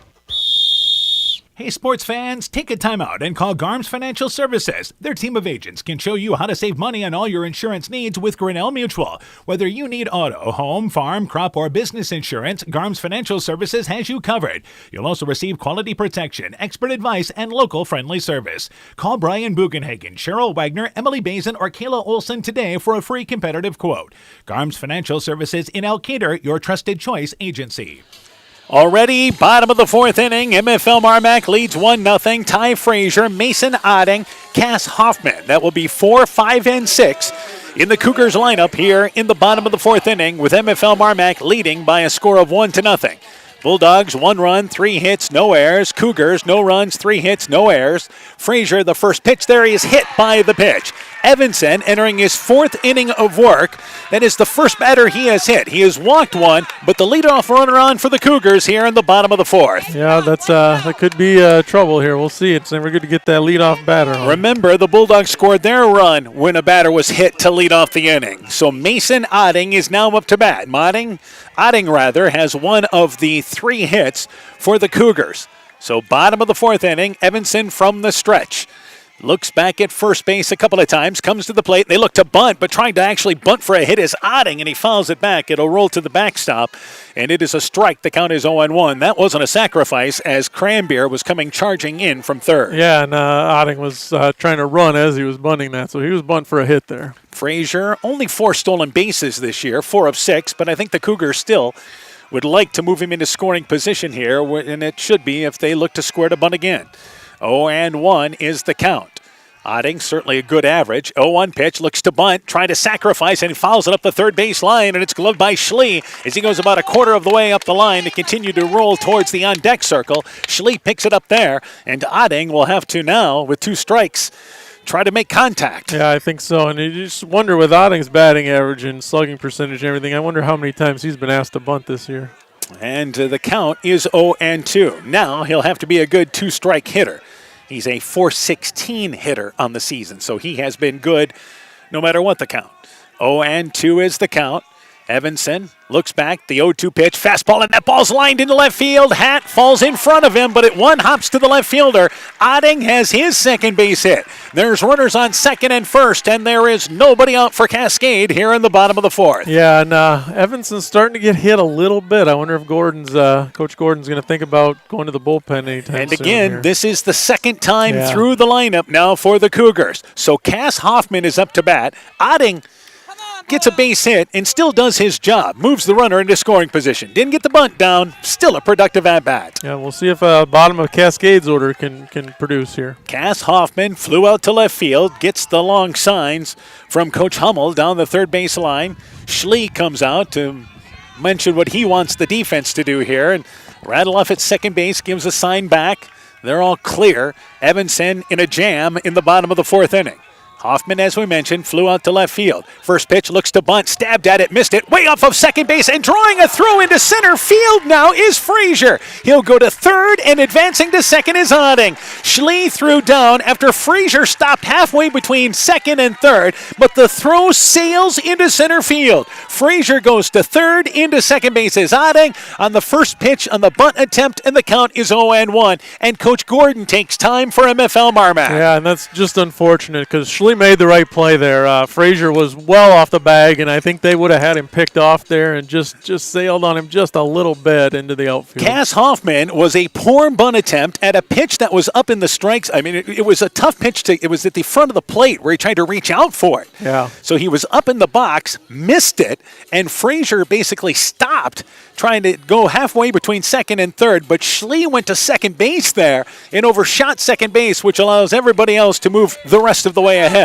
Yeah, the ball just sailed on him just a little bit. Otherwise, I think they had Frazier. Coach Gordon taking time with runners on second and third, and let's see if he brings the infield in here in the bottom of the fourth inning, and they are. They're bringing the infield in, so there's nobody out. Second and third for Cascade. Hoffman looking 0-1 at the count. Evanson in a jam. Fastball, and that ball's lined to the shortstop, Shellhorn, and he's able to catch it on the line drive at the edge of the infield. Able to jump up, haul it in. Hoffman hit it hard, but right to the shortstop, and that's out number one. Yeah, right at Shellhorn, and they're out of this. They got to get one more, and then they get back to regular depth. They'll keep the infield in, and Will Hush is up to bat. Hush singled his last at bat. First pitch there, and there's a high fly ball. This is shallow right field. Millage going over near the line, calls for it in right field. They'll tag the runner, but they bluffed the throw. They bluffed the tag, and it's cut off by Johnson in the infield. Flying out to shallow right field was Hush, and really near the edge of the infield is where Millage caught it. He throws it to the cutoff Johnson, who squeezes it right there. Frazier brought the throw, but there was no play at the plate, and now out number two. Yeah, two huge outs there by the Bulldogs. And yeah, that just wasn't deep enough to score a run. So that brings up now here Mick Hoffman. Hoffman bounced out to second. First pitch is a curveball. Here's a high chopper. Shellhorn able to get it on the hop at second base. Throws it to the first baseman, Johnson, and the Bulldogs get out of it. For Cascade, no runs, a hit. They strand two in scoring position. We've played four. Still 1-0. Bulldogs in the lead. When I started out in the car business, my dad gave me some good advice. Hi, it's Forrest Brown with the Browns family of dealerships. What my dad told me is when you sell someone their first car, you need a good sales department. But if you expect to sell them their second, third, and fourth car, you better have a great service department. Visit any one of the Browns family of dealerships in Guttenberg, Elkader, West Branch, or Victory Ford in Dyersville and find out why Browns is your hometown dealer, no matter where your hometown may be. Bulldog Tournament Baseball is brought to you in part by TJ's Pizza in Monona and Claremont, Myers Auto Service in Monona, Clayton County Recycling, Thompson Construction and Monona Overhead Door, LTI & Sons Water Conditioning, your Connecticut dealer in Postville, and Farmers Savings Bank of Colesburg, Elkport Garber, Strawberry Point, and Arlington. So we go to the top of the 5th inning. MFL MarMac leads 1-0, and what a pitching effort by Austin Evanson in the bottom of the 4th inning. 2nd and 3rd, and nobody out, and gets out of it. Yeah, just a great job by him and the Bulldog defense there. Looked like Cascade was ready to put some runs on the board, and they got out of it. Parker Keel, Jacob Shellhorn, Ben Cranbeer, 1, 2, and 3 to lead things off. First pitch to the left-handed hitting Keel, swings right through, pitch on the inside there. The count is 0-1. So the winner of this ball game heads to the state baseball tournament. And a fastball swinging through the inside pitch is Keel. The count is 0-2. Keel is 0 for 2, a strikeout victim in the first, bounced out to third in the second. Leading off the top of the 5th. 0-2 pitch throws behind him, and he's able to dance out of the way of that. And an errant pitch from Roush that did not go where he wanted it, not even close. Yeah, I don't know where he was trying to throw that one, but not where it ended up. Oh, and actually 1-2 is now the count. So a ball game not even an hour old, and we're in the top of the 5th inning. 1-2 pitch, curveball, and caught looking is Keel. That is the 4th out in a row recorded via strikeout. Strikeout number 6 for Roush, and it's out number 1 here in the 5th. When that curve works, it's a nasty pitch. It doesn't break as sharply every time, but when it does, it's sure a hard pitch to hit. Jacob Shellhorn up to bat. Shellhorn is 1 for 2. Singled in the first, bounced out to second in the third. First pitch, it's a one-hopper. That's going to scoot underneath the glove of the second baseman Hoffman and into right field. Shellhorn has his second base hit. It's a one-out single, the 4th hit for the Bulldogs. 1 on with 1 out here in the 5th. Yeah, great piece of hitting by Jacob Shellhorn. Just goes with the pitch. Singles it the opposite way. Shellhorn, 3 hits against New Hampton the other night. He's got 2 singles tonight. Ben Cranbeer is up to bat. Cranbeer flew out to center field, bounced out to second. Runner at first base in Shellhorn with 1 out. And again, Roush delivers, and it's a curveball, and Cranbeer swings right through it. The count is 0-1. Bulldogs now approaching the later stages of this ball game in the top of the 5th inning, leading 1-0. Roush looked back at first base and ready to deliver the 0-1 pitch to Cranbeer. Long look at first base, and Roush now comes to the plate. There's another curveball in the dirt, scooted down there by Smith. Good job staying low on that. And the count goes to a ball and a strike. Cranbeer, that curveball is a pitch that he's continuing to work as far as seeing better off the hand of the pitcher. 1-1 pitch, fastball overthrown, and it scoots by the catcher Smith, and advancing to second base is going to be Shellhorn. That's going to go as a pass ball to the catcher on a pitch that was low, and Smith was fortunate the ball actually hit the umpire behind him as it bounced up into the umpire's chest, but Shellhorn able to move into scoring position with 1 out. Yeah, no, Bulldogs have a chance here. Again, another run would be huge. Yeah, Bulldogs had second and third themselves in the top of the 4th inning with 1 out and came up empty. In the bottom of the 4th, Cascade had second and third with nobody out and came up empty. 2-1 pitch, overthrows the fastball outside, and the count goes to 3-1. So a good hitting count for Ben Cranbeer here. Yeah, he can pick something out and drive it if he gets what he likes. 3-1, good lead by Shellhorn at second. 3-1 curveball, and Cranbeer got a piece of it, fouls it back. Count goes to full at 3 balls and 2 strikes. Roush, confidence throwing that curveball any time. 3 balls and 2 strikes. Shellhorn being held by the second baseman Hoffman, who dances away. 3-2 fastball off the end of the bat, but unable to squeeze it is Smith. Smith had that ball not only go off the end of the glove, but also off his right hand as well as he brought it up after the pitch. So our umpire will do the kind thing here, and he'll walk the ball out to give his catcher a couple of extra seconds to make sure that hand's okay. Yep, looks like it is, but he is kind of flexing it a little bit there. And our home plate umpire says wants to make sure he's all right, and he is. So 3 balls and 2 strikes. You know, we've got a great home plate umpire when he understands the importance there of giving that catcher a few extra seconds to make sure he's okay. 3 balls and 2 strikes. Back to full count to Cranbeer. Here's the 3-2 fastball. Here's a bouncing ball. Shortstop Otting able to field it. Edge of the infield. They throw to first. They get the out there. Shellhorn stays at second base. Cranbeer bounces out to short for out number 2.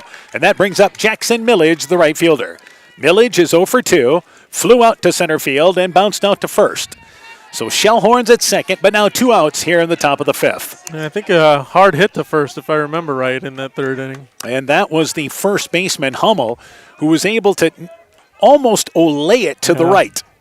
But he had the glove to the right, knowing that he had to scoop it up like it was a low throw, basically.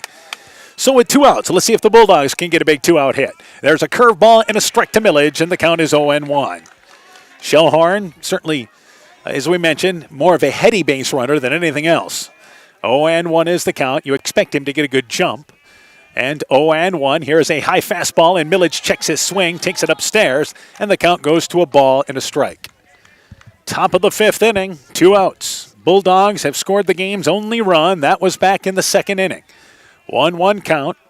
And here is the 1-1 curveball, and way in front of that one is Millage.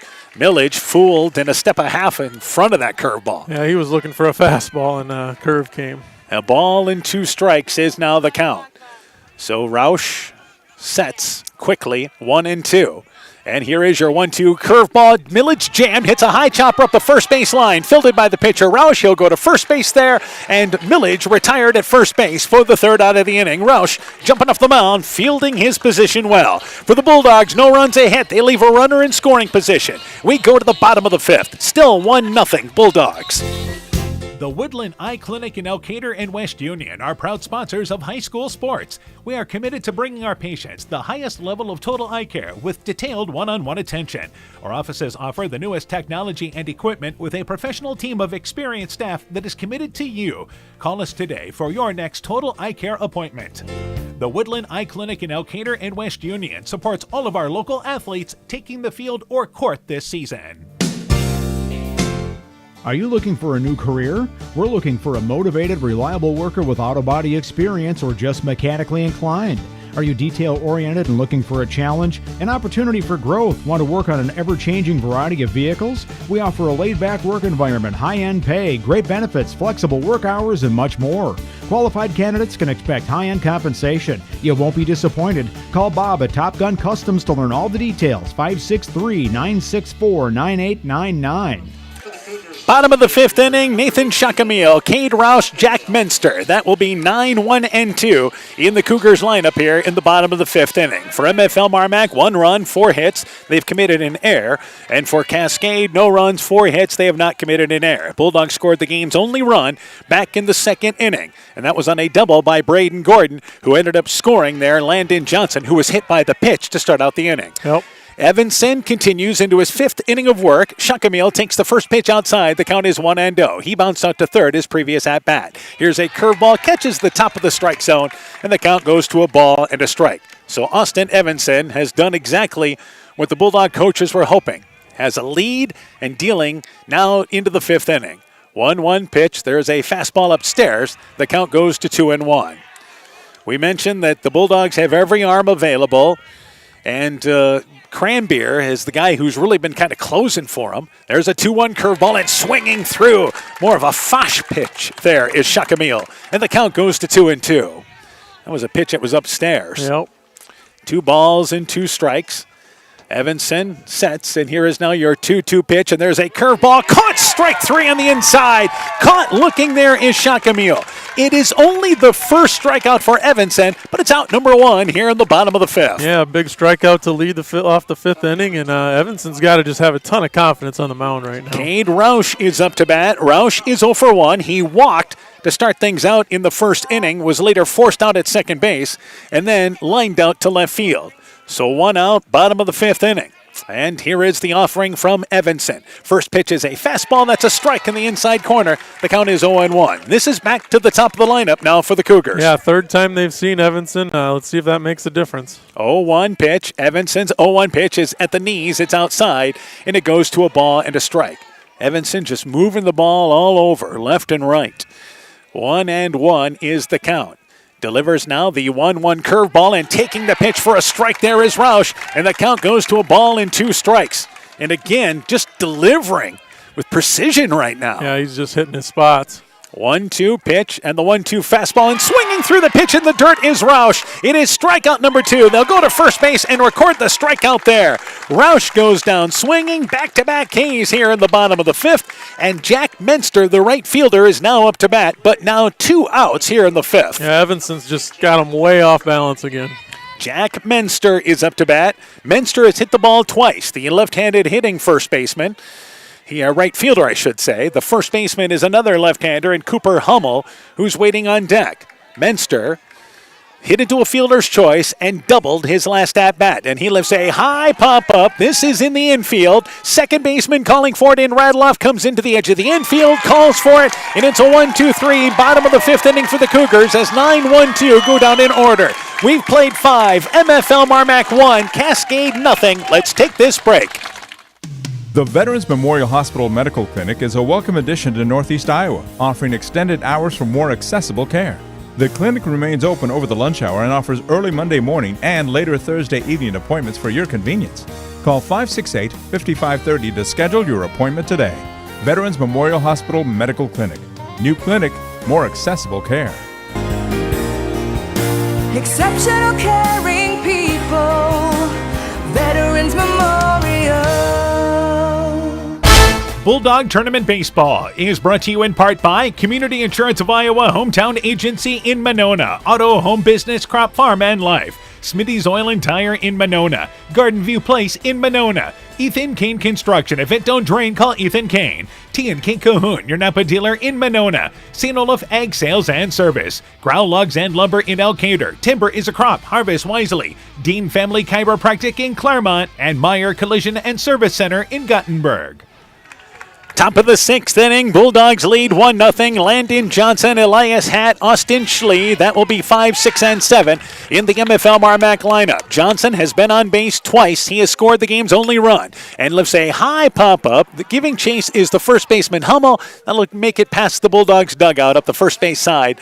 Out of play. The count is 0-1. Let's get a pitch count total for both these pitchers right now. Roush was at 80 pitches through 5 innings.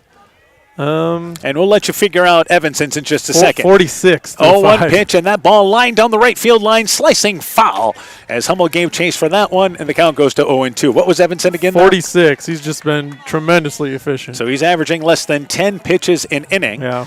And 0-2 is the count. 0-2 curveball, missing downstairs is Roush, and the count goes to a ball and 2 strikes. But Roush on pace to likely get him through 7. I would think. 1-2 pitch, fouled back, and we'll do it again at a ball and 2 strikes. Though, he'd have to average 15 pitches the next 2 innings to stay below that mark. If Johnson can keep falling a bunch off here, you never know. A ball and 2 strikes. 1-2, there's a curveball. Johnson lifts a high pop-up in the infield. Roush, the pitcher, going to call for it. Right on the mound and able to back on top of the mound. Calls for it, makes the play. Johnson pops up back to the mound, and it's 1 up and 1 down here in the 6th. And Elias Hatt, the left fielder, is up to bat. Hatt had a sacrifice bunt and struck out his last at-bat. 1 out, the first time Johnson's been retired in this game. Yeah, he hit by a pitch and walked.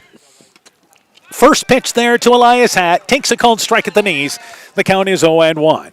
So MFL MarMac has really only had 2 scoring opportunities as Hatt swings right through a fastball there. The count is 0-2. That was in the 2nd when they scored a run. Then in the 4th when they had 2nd and 3rd with 1 out but did not manufacture a run. And here is the 0-2 pitch. Fastball, and Hatt lines that down the right field line. Giving chase is Menster. That ball hooking, but Menster makes the play as he crosses into foul territory halfway down the right field line.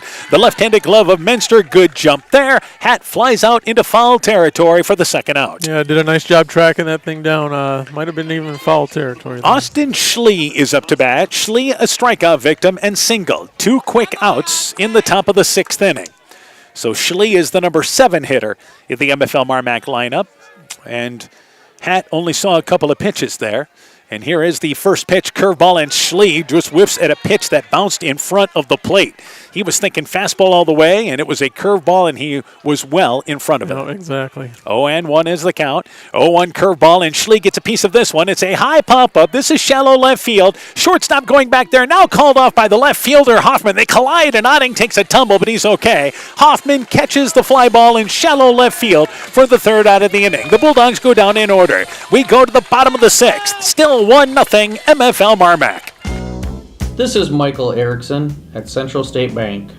We provide a complete line of lending services to help you get the best out of life. From home mortgages and equity loans to vehicle and personal loans. We have expert lending professionals who will work with you to provide options to address your needs. At Central State Bank, you don't deal with a branch or department, you deal with a banker who is dedicated to you. Central State Bank, member FDIC. Find the perfect gift for birthdays, weddings, and anniversaries at Clayton Drug in Elkader, Strawberry Point, and Sumner. Each store is unique in its own character and design, but all have gift items that would be the perfect gift.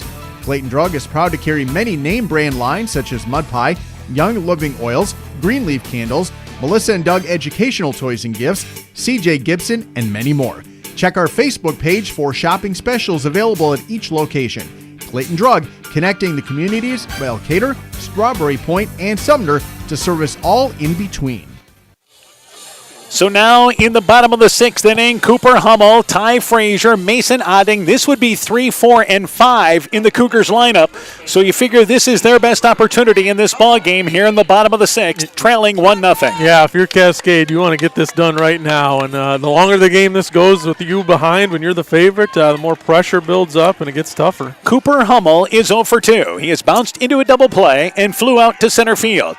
And the Cougars had their best scoring opportunity in this ball game in the fourth inning with second and third and nobody out, but they left them stranded. Evanson in his sixth inning of work. There's a pitch inside at the knees. It's a curveball for a strike. The count is 0-1.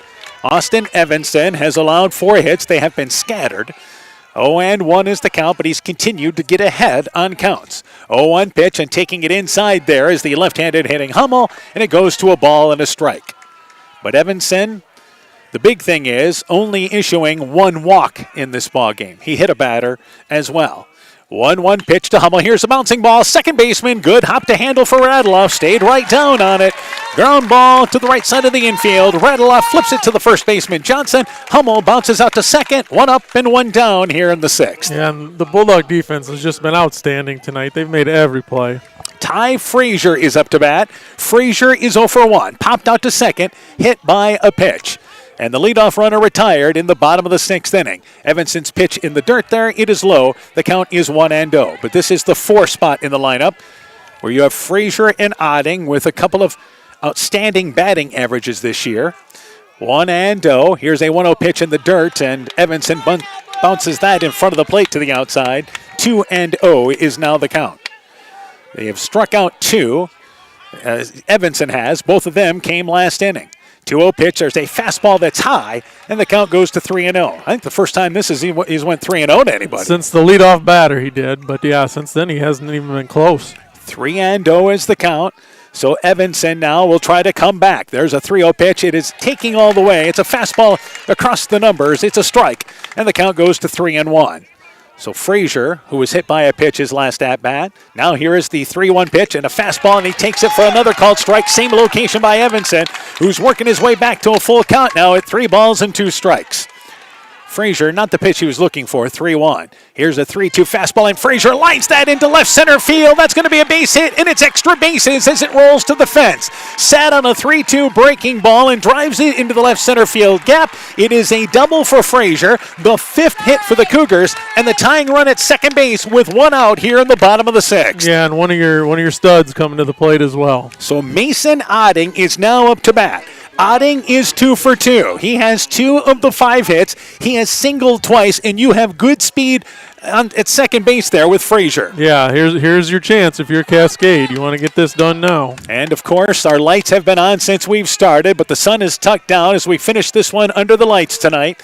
And here is the first pitch to Odding, and he lifts a high fly ball. This is to deep left field. Hat on the run, and the ball is going to hit the bottom of the fence. The game is tied. Into second base is Odding. They'll hold him there. Back-to-back doubles, and the Cougars have tied it up here in the bottom of the 6th. Yeah, and there we see the Cascade bats finally get going. They've kind of been waiting for that all night, and there it is, back-to-back doubles by your 4 or 5 hitters. And Hat had a long ways to go and just could not get to it. And now Coach Gordon takes time, and this is where they may be looking to make a move. That's the hardest hit balls we've seen all night long, back-to-back by the Cougars. Yeah, absolutely. And you've got every arm. Now might be the time to try and get Cascade off balance again by switching your pitcher up here. Just give them a different look, and sure enough, they will make a pitching change. It will be Ben Cranbeer, but Austin Evanson did his job. We're tied at 6th in the bottom of the 6 innings here. He got him into the 6th inning. What a job by Evanson. Yeah, if you ask Coach Gordon, hey, throw Evanson and you'll be tied after 6 innings, I think he'd have taken that. We'll take a break. We'll tell you about the pitching change more when we continue after this. Game now tied at 1 here in Cedar Falls.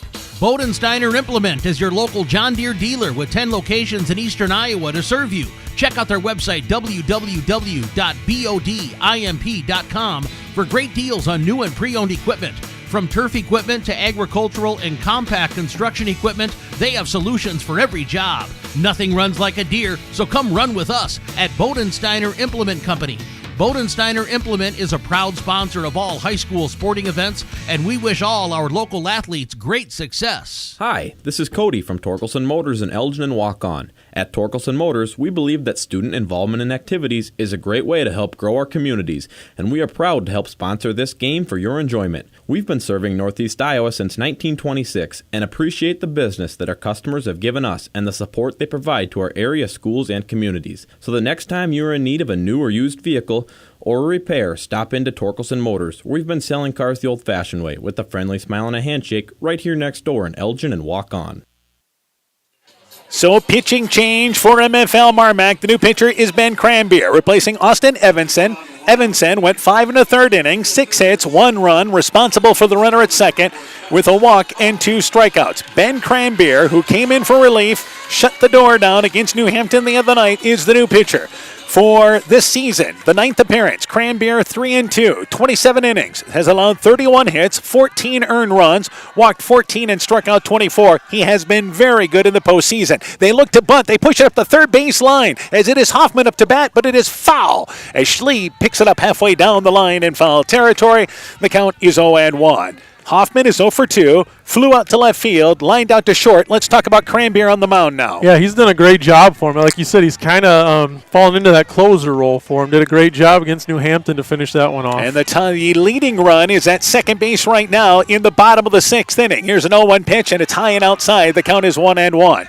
Cranbeer throws a little harder than Evanson, but also brings a nice curveball. Yeah, so it's a little bit of a change of pace. Maybe it'll keep Cascade off balance here. Ball and a strike. 1-1 fastball and fisted that ball line. Driving for it is the second baseman, Radloff, on the shortstop side of the bag. Keeps it in the infield. It's an infield single, but that ball was going to scoot into center field. And a great effort that time by the second baseman, Radloff, who was holding the runner to keep the ball in the infield. That lets Otting hold at third, and Hoffman now with an infield single puts runners on the corners with 1 out. Yeah, just tremendous effort by Radloff. Like you said, that was on the third base side of second, just to keep that ball in the infield. Otherwise, that run scores. So Will Hush is up to bat, the 7th hit for the Cougars, whose bats have come alive in the bottom of the 6th inning. 3 hits in a row, couple of doubles, now an infield single.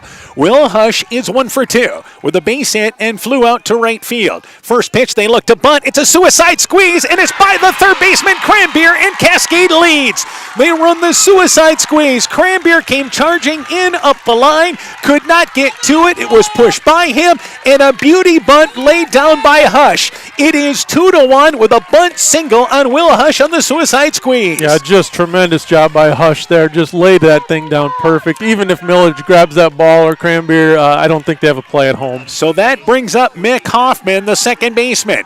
So Cascade has their first lead of the night. 4 have reached in a row. First pitch to Hoffman. He lifts a high fly ball. This is to deep left field. Hat on the run. It's over his head, and it's going to roll to the fence. Waved around from third is Hoffman. Heading to third base is Hush. Hoffman with a double. Their third double of the inning.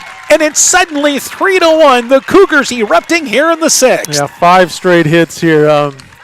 This is a great hitting team, and their bats have just finally come alive here in the 6th inning. They had only been shut out once all season long. That was a 1-0 game against Beckman, but now the third time batting tonight, they are locked in. So a double and an RBI for Hoffman after a bunt single by Hush, which he was credited with an RBI.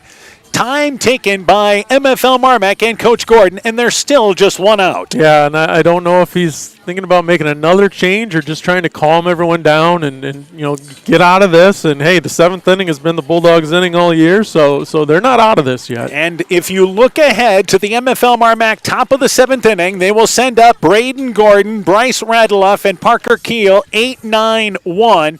The first Cougar was retired to start this inning. You were going through the heart of their lineup. They retired the 3-hitter, but Frazier and Otting back-to-back doubles to tie the game. Hoffman with an infield single, then a suicide squeeze bunt single by Will Hush brought in Otting, a double by Hoffman, scores Hoffman. Hush is over at third. Hoffman's at second base, and there is still one out after the Bulldogs break time. They'll keep on with Ben Cranbeer.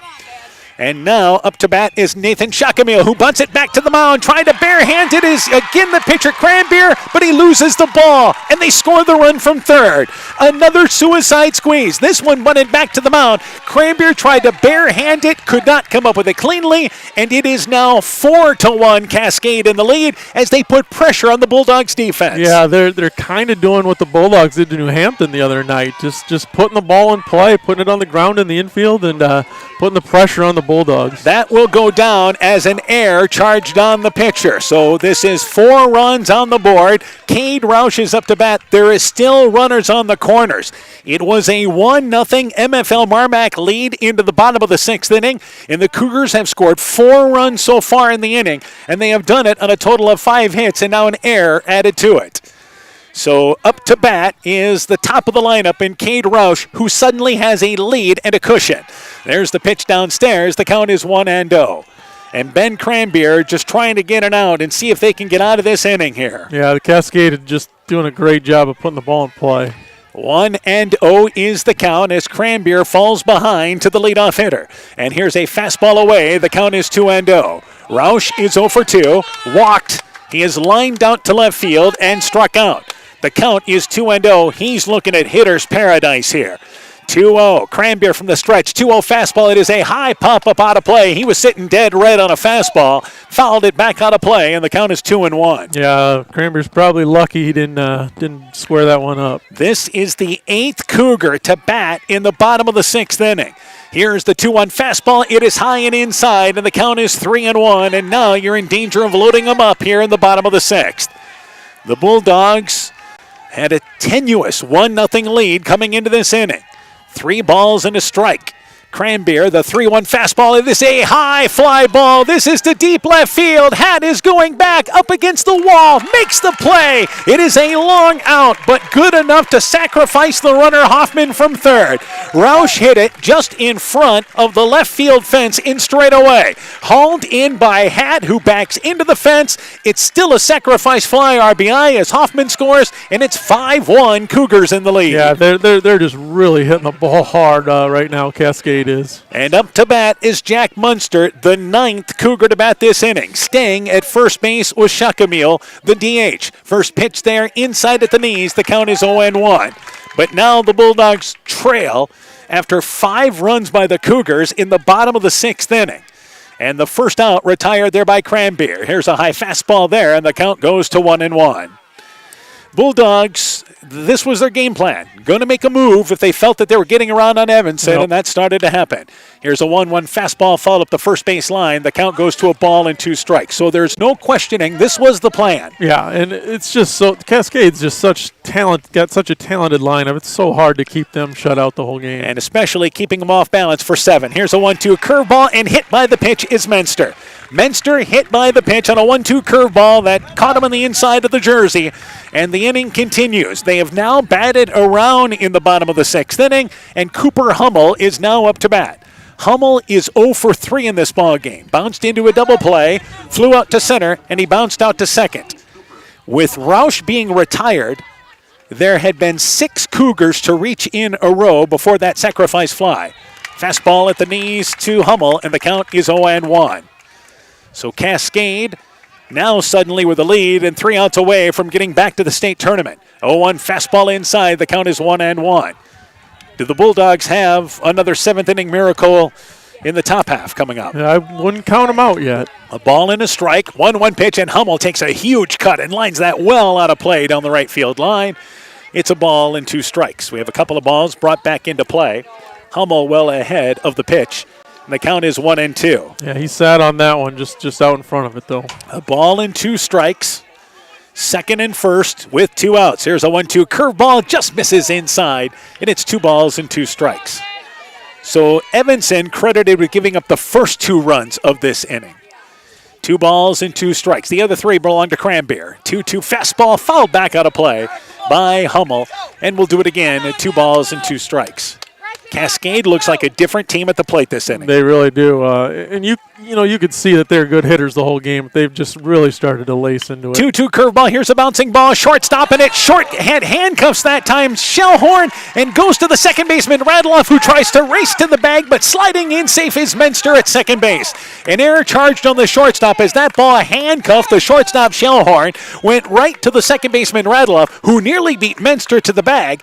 The second error of the inning, and the base is now loaded for the Cougars here in the bottom of the sixth. Yeah, just a nasty hop there. Shellhorn stayed in front of it, couldn't glove it. Almost got the play there because it kicked right to Radloff, but great hustle by Menster. So Ty Frazier is up to bat. Frazier in this ball game, well, first off, he started this inning with 1 out, but he has popped out to second, hit by a pitch, and doubled with 1 out to start the 6th inning.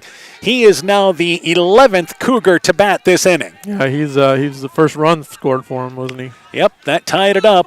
And since then, it's been an avalanche here in the bottom of the 6th inning. They have 3 extra base hits and 2 bunt singles. Swinging through the first pitch there is Frazier. The count is 0-1. A correction, they have 2 suicide squeezes. One was a single, the other one was an error. Yep. But still, they were going to score 2 runs.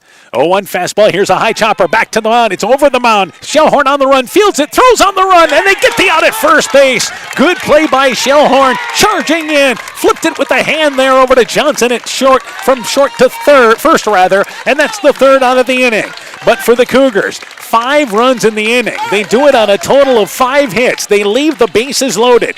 We now go to the top of the 7th inning, and the Bulldogs trail 5-1. Hi, this is Cody from Torkelson Motors in Elgin and Waukon. At Torkelson Motors, we believe that student involvement in activities is a great way to help grow our communities, and we are proud to help sponsor this game for your enjoyment. We've been serving Northeast Iowa since 1926 and appreciate the business that our customers have given us and the support they provide to our area schools and communities. So the next time you are in need of a new or used vehicle or a repair, stop into Torkelson Motors. We've been selling cars the old-fashioned way with a friendly smile and a handshake right here next door in Elgin and Waukon. Bulldog Tournament Baseball is brought to you in part by Kanako Floor Covering in Monona, Vorwald Enterprises, Inc. in Monona, Ashbecker Building Supplies in Rossville, Ems Machine and Manufacturing in Monona, Sincerely Yours Interiors by K in Monona, Rise and Shine Nutrition on West Bridge Street in Elkader, Norby's Farm Fleet in Northeast Iowa, Guttenberg Municipal Hospital and Clinic. Check out career opportunities at guttenberghospital.org, and RGK Portable Building, serving Northeast Iowa and Southwest Wisconsin. So we now go to the top of the 7th inning. Bulldogs trailing for the first time tonight. Braden Gordon, Bryce Radloff, Parker Keel, 8-9-1 to lead things off. They trail 5-1 after Cascade scores 5 runs in the bottom of the 6th inning. Gordon, first pitch lifts a high fly ball, shallow right field. Menster calls for it, comes in, makes the play. Gordon, who had doubled in the lone Bulldog run and struck out back in the 4th, flies out to right field, and it's 1 up and 1 down here in the top of the 7th for MFL MarMac. Yeah, that first out is always a big one if you're the team in the field here, if you're Cascade. MFL MarMac the other night scored 3 runs in the top of the 7th inning to rally against New Hampton. And here's the first pitch by Radloff. It's a high fly ball, deep left field, on the run in left field, near the line by the 325 sign is Hoffman. Tracks it down near the corner in fair territory. Radloff, who was hit by a pitch, struck out his last at-bat, flies out to left, and quickly 2 outs here in the 7th. Yeah, Radloff hit that on the nose, but nice play by the left fielder, and he had to do all he could to get to that. And that brings up now the top of the lineup, Parker Keel, and suddenly the Bulldogs are down to their final out, and Keel lines that ball. Reaching up for it is the shortstop, Otting, to rob the ball from going into the outfield. Keel lined it hard, but Otting with great hops catches the line drive, and the Cascade Cougars overcome a 6-inning deficit to defeat MFL MarMac. They score 5 runs in the bottom of the 6th inning, and Cascade back to the state tournament as they found a way to get it done, 5-1. The Bulldogs' magical tournament run comes to an end in Cedar Falls. Yeah, MFL MarMac played with just such great heart and effort and did all they could.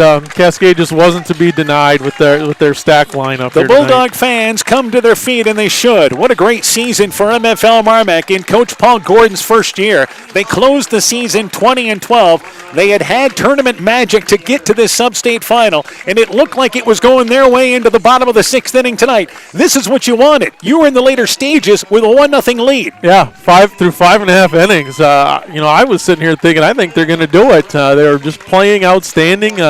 But like I've mentioned, those Cascade hitters are good hitters, and it's so hard to keep them down. A team for Cascade, been there, done that. Yeah, I think that really showed in the bottom of the 6th inning. They sent up a total of 11 batters to the plate and scored 5 runs on 5 hits in the bottom of the 6th inning. Congratulations to the Cascade Cougars. They improved to 24-8, heading to the Class 2A State Baseball Tournament. For MFL MarMac, a great season. They close with a record of 20-12. We'll take a break. When we return, game stats, coaching interviews. Your post-game show is coming up.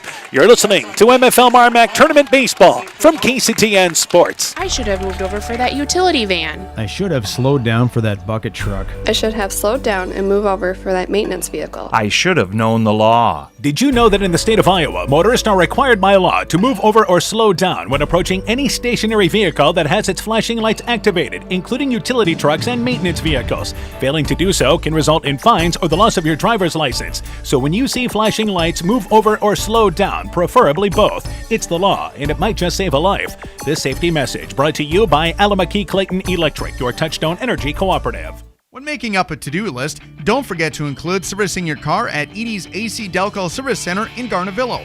Your car should have the best care, and Edie's will make sure of it. Stop in or call 964-2186 to make an appointment. Tires worn out? Well, Edie's can replace them. Need a tow? Call Edie's at 964-2186. Kay, Lynn, and Todd invite you to stop by and fill your car's tank with fuel at Edie's AC Delco Service Center in Garnavillo. Edie's open 7 a.m. Mondays through Saturdays. Being good at life means getting your finances together so you can focus on the moments that matter most. With over 175 years of expertise, New York Life Insurance Company provides you with benefits you can enjoy while you're, living. So give your local agents Andrew Reimer or Troy Springer of Gothenburg or Bill Garms in Monona a call. You can reach Andy and Troy at 563-252-2471 or Bill at 563-880-5530. They can help you and your family be good at life. Alpine Communications believes connected communities become thriving communities. We are the local telephone company that became a 21st century communications provider. Alpine provides internet, television, cellular security, and telephone too. We promise personal, timely, reliable service from people who live here. When you choose us, we all thrive. Connect with Alpine Communications today. Click alpinecom.net or call 563-245-4000. Hey, Justin Birdnow here from Birdnow Chevrolet in Monona. I want to take a moment to wish all the local athletes good luck during their game. You have worked incredibly hard and it shows during each game. Myself and the entire Birdnow Chevrolet Monona team is wishing you all that you do your best and good luck. Elkader Tax and Bookkeeping are proud supporters of all of our local high school sports teams. We want to wish everyone the best of luck on their season. We are here for all of your tax, payroll, and bookkeeping needs. Give us a call at 563-245-2154. Again, that number is 563-245-2154. Thank you from Kurt, Steve, Carol, Josie, at Elkader Tax and Bookkeeping, located in downtown Elkader. Wilkie's in Elkader is Iowa's oldest family-owned grocery store. You'll find Wilkie's 2 blocks south of the Keystone Bridge in historic downtown Elkader. Stop in and enroll for a Wilkie's reward card and receive points every time you shop. Then log on to their website at wilkiesgrocery.com to view the weekly specials, check out your reward points, make out a shopping list, and more. Wilkie's in Elkader, open Monday through Saturday, 8 a.m. till 7 p.m.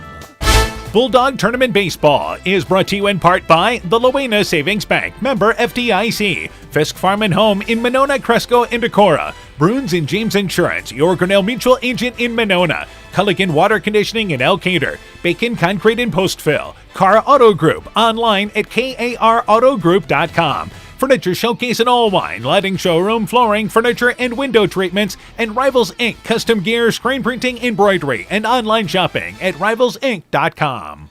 Welcome back to Cedar Falls. It is Cascade defeating MFL MarMac. Final score there 5-1 for the Cougars. 5 runs, 9 hits, no errors. For MFL MarMac, 1 run, 4 hits, 3 errors. The winning pitcher, Cade Roush, 7 innings, 4 hits, allowed 1 run. walked 1, and struck out 6, and that's what he does for Cascade, an efficient effort. Yeah, we talked about their 2 aces, and he showed that he's one of them tonight. Austin Evanson, one of the few seniors for MFL MarMac, takes the loss on the mound, but Evanson got him into the 6th inning with a 1-0 lead. He went 5 1/3 innings, 6 hits, 2 runs, walked 1, and struck out 2. Ben Cranbeer finished things off, went 2/3 of an inning, 3 hits, 3 runs, walking nobody, and striking out nobody. Let's go to the totals. First off for Cascade. Cade Roush was 0 for 2 with a sacrifice fly RBI. Jack Munster was 1 for 3 with a double. Cooper Hummel was 0 for 4. Ty Frazier 1 for 3 with a run and a double. He started the rally in the bottom of the 6th. Mason Odding had the game-tying double. He was 3 for 3 with a double. Also had an RBI in this ball game and scored a run.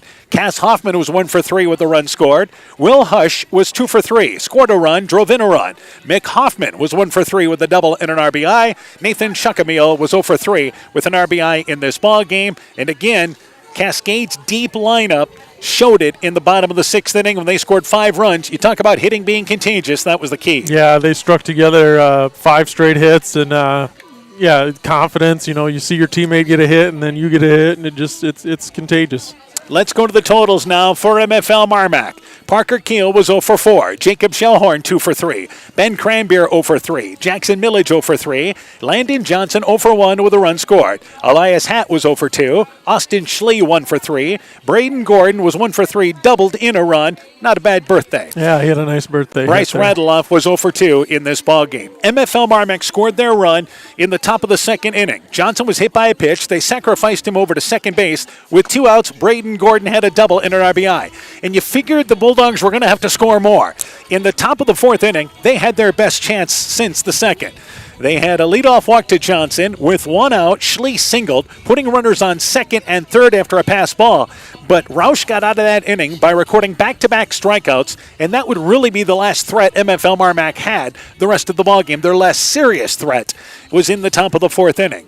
Meanwhile, for Cascade, they struggled offensively for 5+ innings in this ballgame. Their opportunity came in the bottom of the 4th. They had 2nd and 3rd with nobody out, but ended up, Evanson did a great job getting out of it. Hoffman lined out to short. They had a fly ball to right field and a ground ball to short. And the Bulldogs got out of it, and you're thinking, it's going to be a 1-0 night. Yeah, that's kind of what I was thinking because, they had Cascade had it ready to rock in the 4th inning and weren't able to get anything across the plate, and I thought, well, this might be the Bulldogs' night. Then the Bulldogs retired the first batter. Hummel bounced out to second without number 1, and then it unraveled. Frazier, a double. Odding had a double and RBI. Bulldogs went to the bullpen with the game tied at 1. Hoffman with a base hit.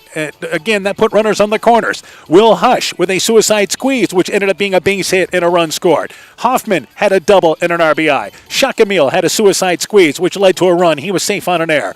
Roush added a sacrifice fly RBI. Suddenly, there's 5 runs on 5 hits, and the Cougars have themselves the win. Yeah, it happened quick. And like we said, they've got a great lineup up and down, and they're very capable of stringing together hits like that. So again, our final score, Cascade 5, MFL MarMac 1. We'll take a break. When we return, we'll talk with MFL MarMac baseball coach Paul Gordon. We also plan on talking with Cascade coach Roman Hummel. That and more when our postgame show continues after this. While out and about, don't find yourself stuck at the side of the road. At Edgewood Auto and Tire, our trained technicians work on all autos, trucks, semis, and heavy duties. We offer premier alignment service and DOT inspections and carry all major lines of tires. Call or ask about our current tire rebates. If you're in a bind and need a tow, give Edgewood Auto and Tire a call at 563-928-7333. Available 24 hours a day, 7 days a week. We offer a mobile tire repair service to get you back up and going, either on your farm or on the road. Broadband is more important and versatile than ever, and you no longer need a home phone to utilize Neat's fiber broadband service. Freedom plans are now available to all subscribers on Neat's fiber network in and around Farmersburg, Luena, Monona, Postville, and St. Olaf. With speeds up to 250 meg, Neat's managed Wi-Fi is also included at no additional cost. Call today for more information on Neat's new Freedom plans and enjoy reliable, super-fast broadband internet service from Neat. Call us at 539-2122 today to discuss which Freedom plan is best for you. Neat, connecting you now. At American Family Insurance, protecting farms is at the heart of what we do. After all, it's where we got our start, more than 90 years ago. We understand it's more than a farm. It's your life. And that's why we offer customizable policies that protect what you've worked for. Let's build the policy your farm deserves. Contact Julie Depke, agent, at 563-245-2366 today. American Family Mutual Insurance Company, SI, and its operating company, 6000 American Parkway, Madison, Wisconsin. Welcome back to Cedar Falls. Post-game show continues. We're joined by MFL MarMac baseball coach Paul Gordon. Coach, first off here, I mean, this is what you wanted. You guys had a chance with a lead late in the ball game. We did, yeah. Can't ask for anything more. Let's talk first off here. Obviously, you got the early lead. Let's start there. Landon Johnson hit by the pitch, and then Braden Gordon comes through with a big early lead. Yeah, he's been really struggling here at the end of the season. And, yeah, birthday boy, he came. It's his birthday today, so I want to wish him a happy birthday. But, yeah, I came up with a big hit, and we rode that run a long ways. Had an opportunity in the top of the fourth inning with runners on second and third with one out. Yeah, we missed a couple opportunities. And you can't, in a game like this, you just can't miss those opportunities. You got to capitalize. All right, let's talk about the job. First off, Austin Evanson did on the mound. Everything and more, I think he did for you. Yeah, I was hoping he'd get through the order once, maybe twice. And he did a great job, and that's just, my heart goes out to these seniors. I feel for them. They did a great job. Evanson, as a kid, he pitched 15 varsity innings coming into this year, and I think he finished with around 60 innings pitched this year, our horse. Just so many big games, so many innings. Great job. All right, obviously you were able to go to Ben Cranbeer, and they put some pressure on you guys. Yeah, they laid down some bunts, and we made a couple little mistakes that we can't make in big games like this. All right, let's talk about offensively. You end up with 4 hits in this ball game. Jacob Shellhorn had a couple of hits, continued his postseason surge. Yeah, he had a great postseason. I think he ended up with 6 hits in the postseason or more. All right, let's talk a little bit there. You mentioned your seniors. Tell me about your seniors. Yeah, I talked a little bit already about Austin Evanson. He did just 60 innings pitched, just our horse on the mound. Just did a great job. Really worked hard in the offseason on his off-speed stuff and did a great job for us. And we got Austin Schlee. We got our backup catcher who didn't go out this year, so he really had to step up. I mean, he was in there every game. I think he started every game but one. And he really, just a tough kid. And then Landon Johnson, one of the 5-hole hitter, one of the top hitters, drove in a lot of runs this year. And you got Caden Pester, just hard-working kid. Got his first varsity hit in senior night. Just these guys have given so many memories and just put their stamp on the program. I can't be more proud. And then you got Jonah Willie, who announced for us this year. He played last year. He said at the beginning of the season, he said, "Coach, I think I'd be better if I could announce." So, I mean, it's selfless. He did whatever he could for the team, and yeah, this is just a great group of seniors. All right. Obviously, though, what a thrilling run. I mean, I know it's a disappointing end, but what a thrilling run this has been. Not only the postseason, but all season long. Yeah, just super proud of the kids.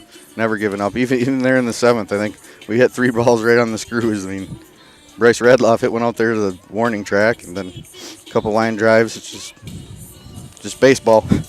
The other thing is, there's some talent here. I mean, there's a good group coming back. Interesting to see where you guys go from here. Oh, yeah, we got a lot of sophomores, a lot of youth, and, a lot of talent. We just got to get back to work. All right, Coach. Thanks for joining us throughout this season. A great postseason run. I know a disappointing end, but still a great season for your first year. I also want to thank the fans. The fans came out, holy cow, were they loud tonight the last couple of games. So I thank the fans, and I congratulate Cascade, and good luck to them. All right, thanks, Coach. Once again, MFL MarMac coach Paul Gordon talking things over there about his Bulldog team as they drop a hard-fought 5-1 decision. We'll take a break. When we return, we're hoping to talk with Cascade's coach, that and more, when our postgame show continues after this. The doctors and staff at Family Dentistry of Monona encourage everyone to get out and support your local high school baseball and softball teams this summer. It's always a great time to watch a ball game and enjoy the weather at your local high school ball diamonds. Dr. Mark Bowie, Dr. Jessica Wilkie, and Dr. Courtney Wicken strongly encourage all of these area athletes to wear athletic mouthguards while on the playing field to protect their great smiles. That's Family Dentistry of Monona, 602 Tower Street, 539-4651. Bulldog Tournament Baseball is brought to you in part by TJ's Pizza in Monona and Claremont, Myers Auto Service in Monona, Clayton County Recycling, Thompson Construction and Monona Overhead Door, LTI & Sons Water Conditioning, your Connecticut dealer in Postville, and Farmers Savings Bank of Colesburg, Elkport Garber, Strawberry Point, and Arlington. Bulldog. Welcome back to Cedar Falls. Post-game continues. Again, our final score, it is Cascade over MFL MarMac. Final score there is 5-1. We're going to continue our post-game show, and we're joined right now by Cascade baseball coach Roman Hummel. Coach, first off here, congratulations on heading back to the state tournament. Thank you very much. Appreciate it. Obviously, let's talk about the bottom of the 6th inning, and this is what this team can do. Hitting certainly contagious. It is. We hit a lot of balls hard throughout the game, but you look at the kid for MFL there just did a really good job of just throwing strikes and in a sense keeping us off balance all game long. And with the inning we got second and third with nobody out, I was like, hell, here we go. Lead off with a hit batter and stuff. It's like this is how big innings start. And then we hit a ball hard right at a guy, and then get a lazy fly ball, and then get a lazy ground ball. I was like, oh man, what are we going to do here? And then we were in a very similar scenario last year against West Liberty. Against a really, really phenomenal pitcher in Caleb Wolf there for them. And I don't know if the score was 3-1 or something like that or whatever it was. And Mason Otten came up with a huge hit to put us ahead in that game. And he did the exact same thing in this one here to tie the game up for us. That's what Coach Weber was on the bench there and said, is he going to do it 2 years in a row? And Mason did. That was a big, I think, relief just to get the first run. That was the thing, was like we got to get one run across, and then it's just going to be contagious the rest of the way. And it did. We got that one run across, and here we go. It also shows the depth of your lineup, because this was the bottom half of the lineup that ended up there driving in the top. Yeah, in the middle of the lineup. It is. One of the things that you look at like really good teams is what's the bottom of your order look like. And the bottom of our order has been really, really good this year. And one thing that we did, actually we just did it in the last game, is we flip-flopped Cass and Mason. And Cass had been hitting the 5-hole, Mason in the 6th, and we flip-flopped him in the last game. And it paid off in this one. He got the opportunity to be up behind right behind Ty as he hit the double, and he hits a double there again. And after that, Cass comes up and gets a hit, and then we get the two squeeze plays then that they don't make those plays on. And that's just our bottom of the order can do a lot of things a lot of different ways. Whether it be via the bunt, getting base hits, just doing a lot of different things, and they've been great all year long. Let's talk about Cade Roush on the mound. 7 effective innings. Cade has been our best pitcher all year long, no doubt. I had Cooper was probably slotted in going into the year as our number 1 and has had some arm issues, whatever. And, I had told Cade that last year he was our closer. And I said, hey, for us to be a better team this year, you're going to have to step into a bigger role as a pitcher. And because we lost one of our best guys in Jack Carr last year. And he was all for it. And all year long he has battled, and he's beat the best teams. He beat Dyersville. He's done that all year long for us. And I knew going into this game that was the guy that I wanted on the mound, and I knew he wanted to be there too. But I got a little bit worried looking at it in about the third, fourth inning when he was already at 60-some pitches. And I'm like, whoa, we're going to have to maybe get somebody loose here and get some things figured out to piece it together at the end. And it was almost like he bowed his neck a little bit and just was really effective then the rest of the way. And last inning he throws 3 pitches. Yeah. 1, 2, 3 pitches, he's out of it. All right, so obviously it's back to state. And I know that's step number 1. That was goal for number 1 for this team there. But really, you feel like you've got the makings of a team that can do some good things. Yeah, this is, history in the making for Cascade baseball. It's the first time ever that we've gone back-to-back years to the state tournament. And we have a lot of returning guys that played down there last year and kind of know what that's like. And I think last year, being down there, not that they, that was all they wanted. They wanted to win, and we had a tough game against Mid-Prairie last year. But, going down there now, I think these guys have that confidence to say, hey, we were here last year. We can win. We played Mid-Prairie, we played Dyersville, we played some of those top-ranked teams like that, and some really good 1A teams that were top-ranked teams there as well.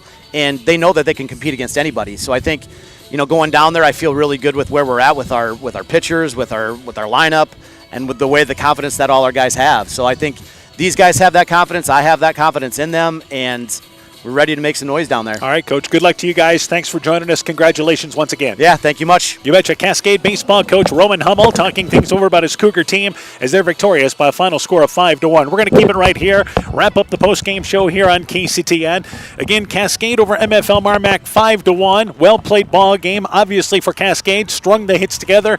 They score 5 runs in the bottom of the 6th inning. We wish the Cougars good luck. Your thoughts for MFL MarMac, and what a fun run this was. I know a disappointing end, but what a season. Yeah, great season for the Bulldogs. Finish second in the conference and win the district, have a chance to go to state. Just an outstanding season.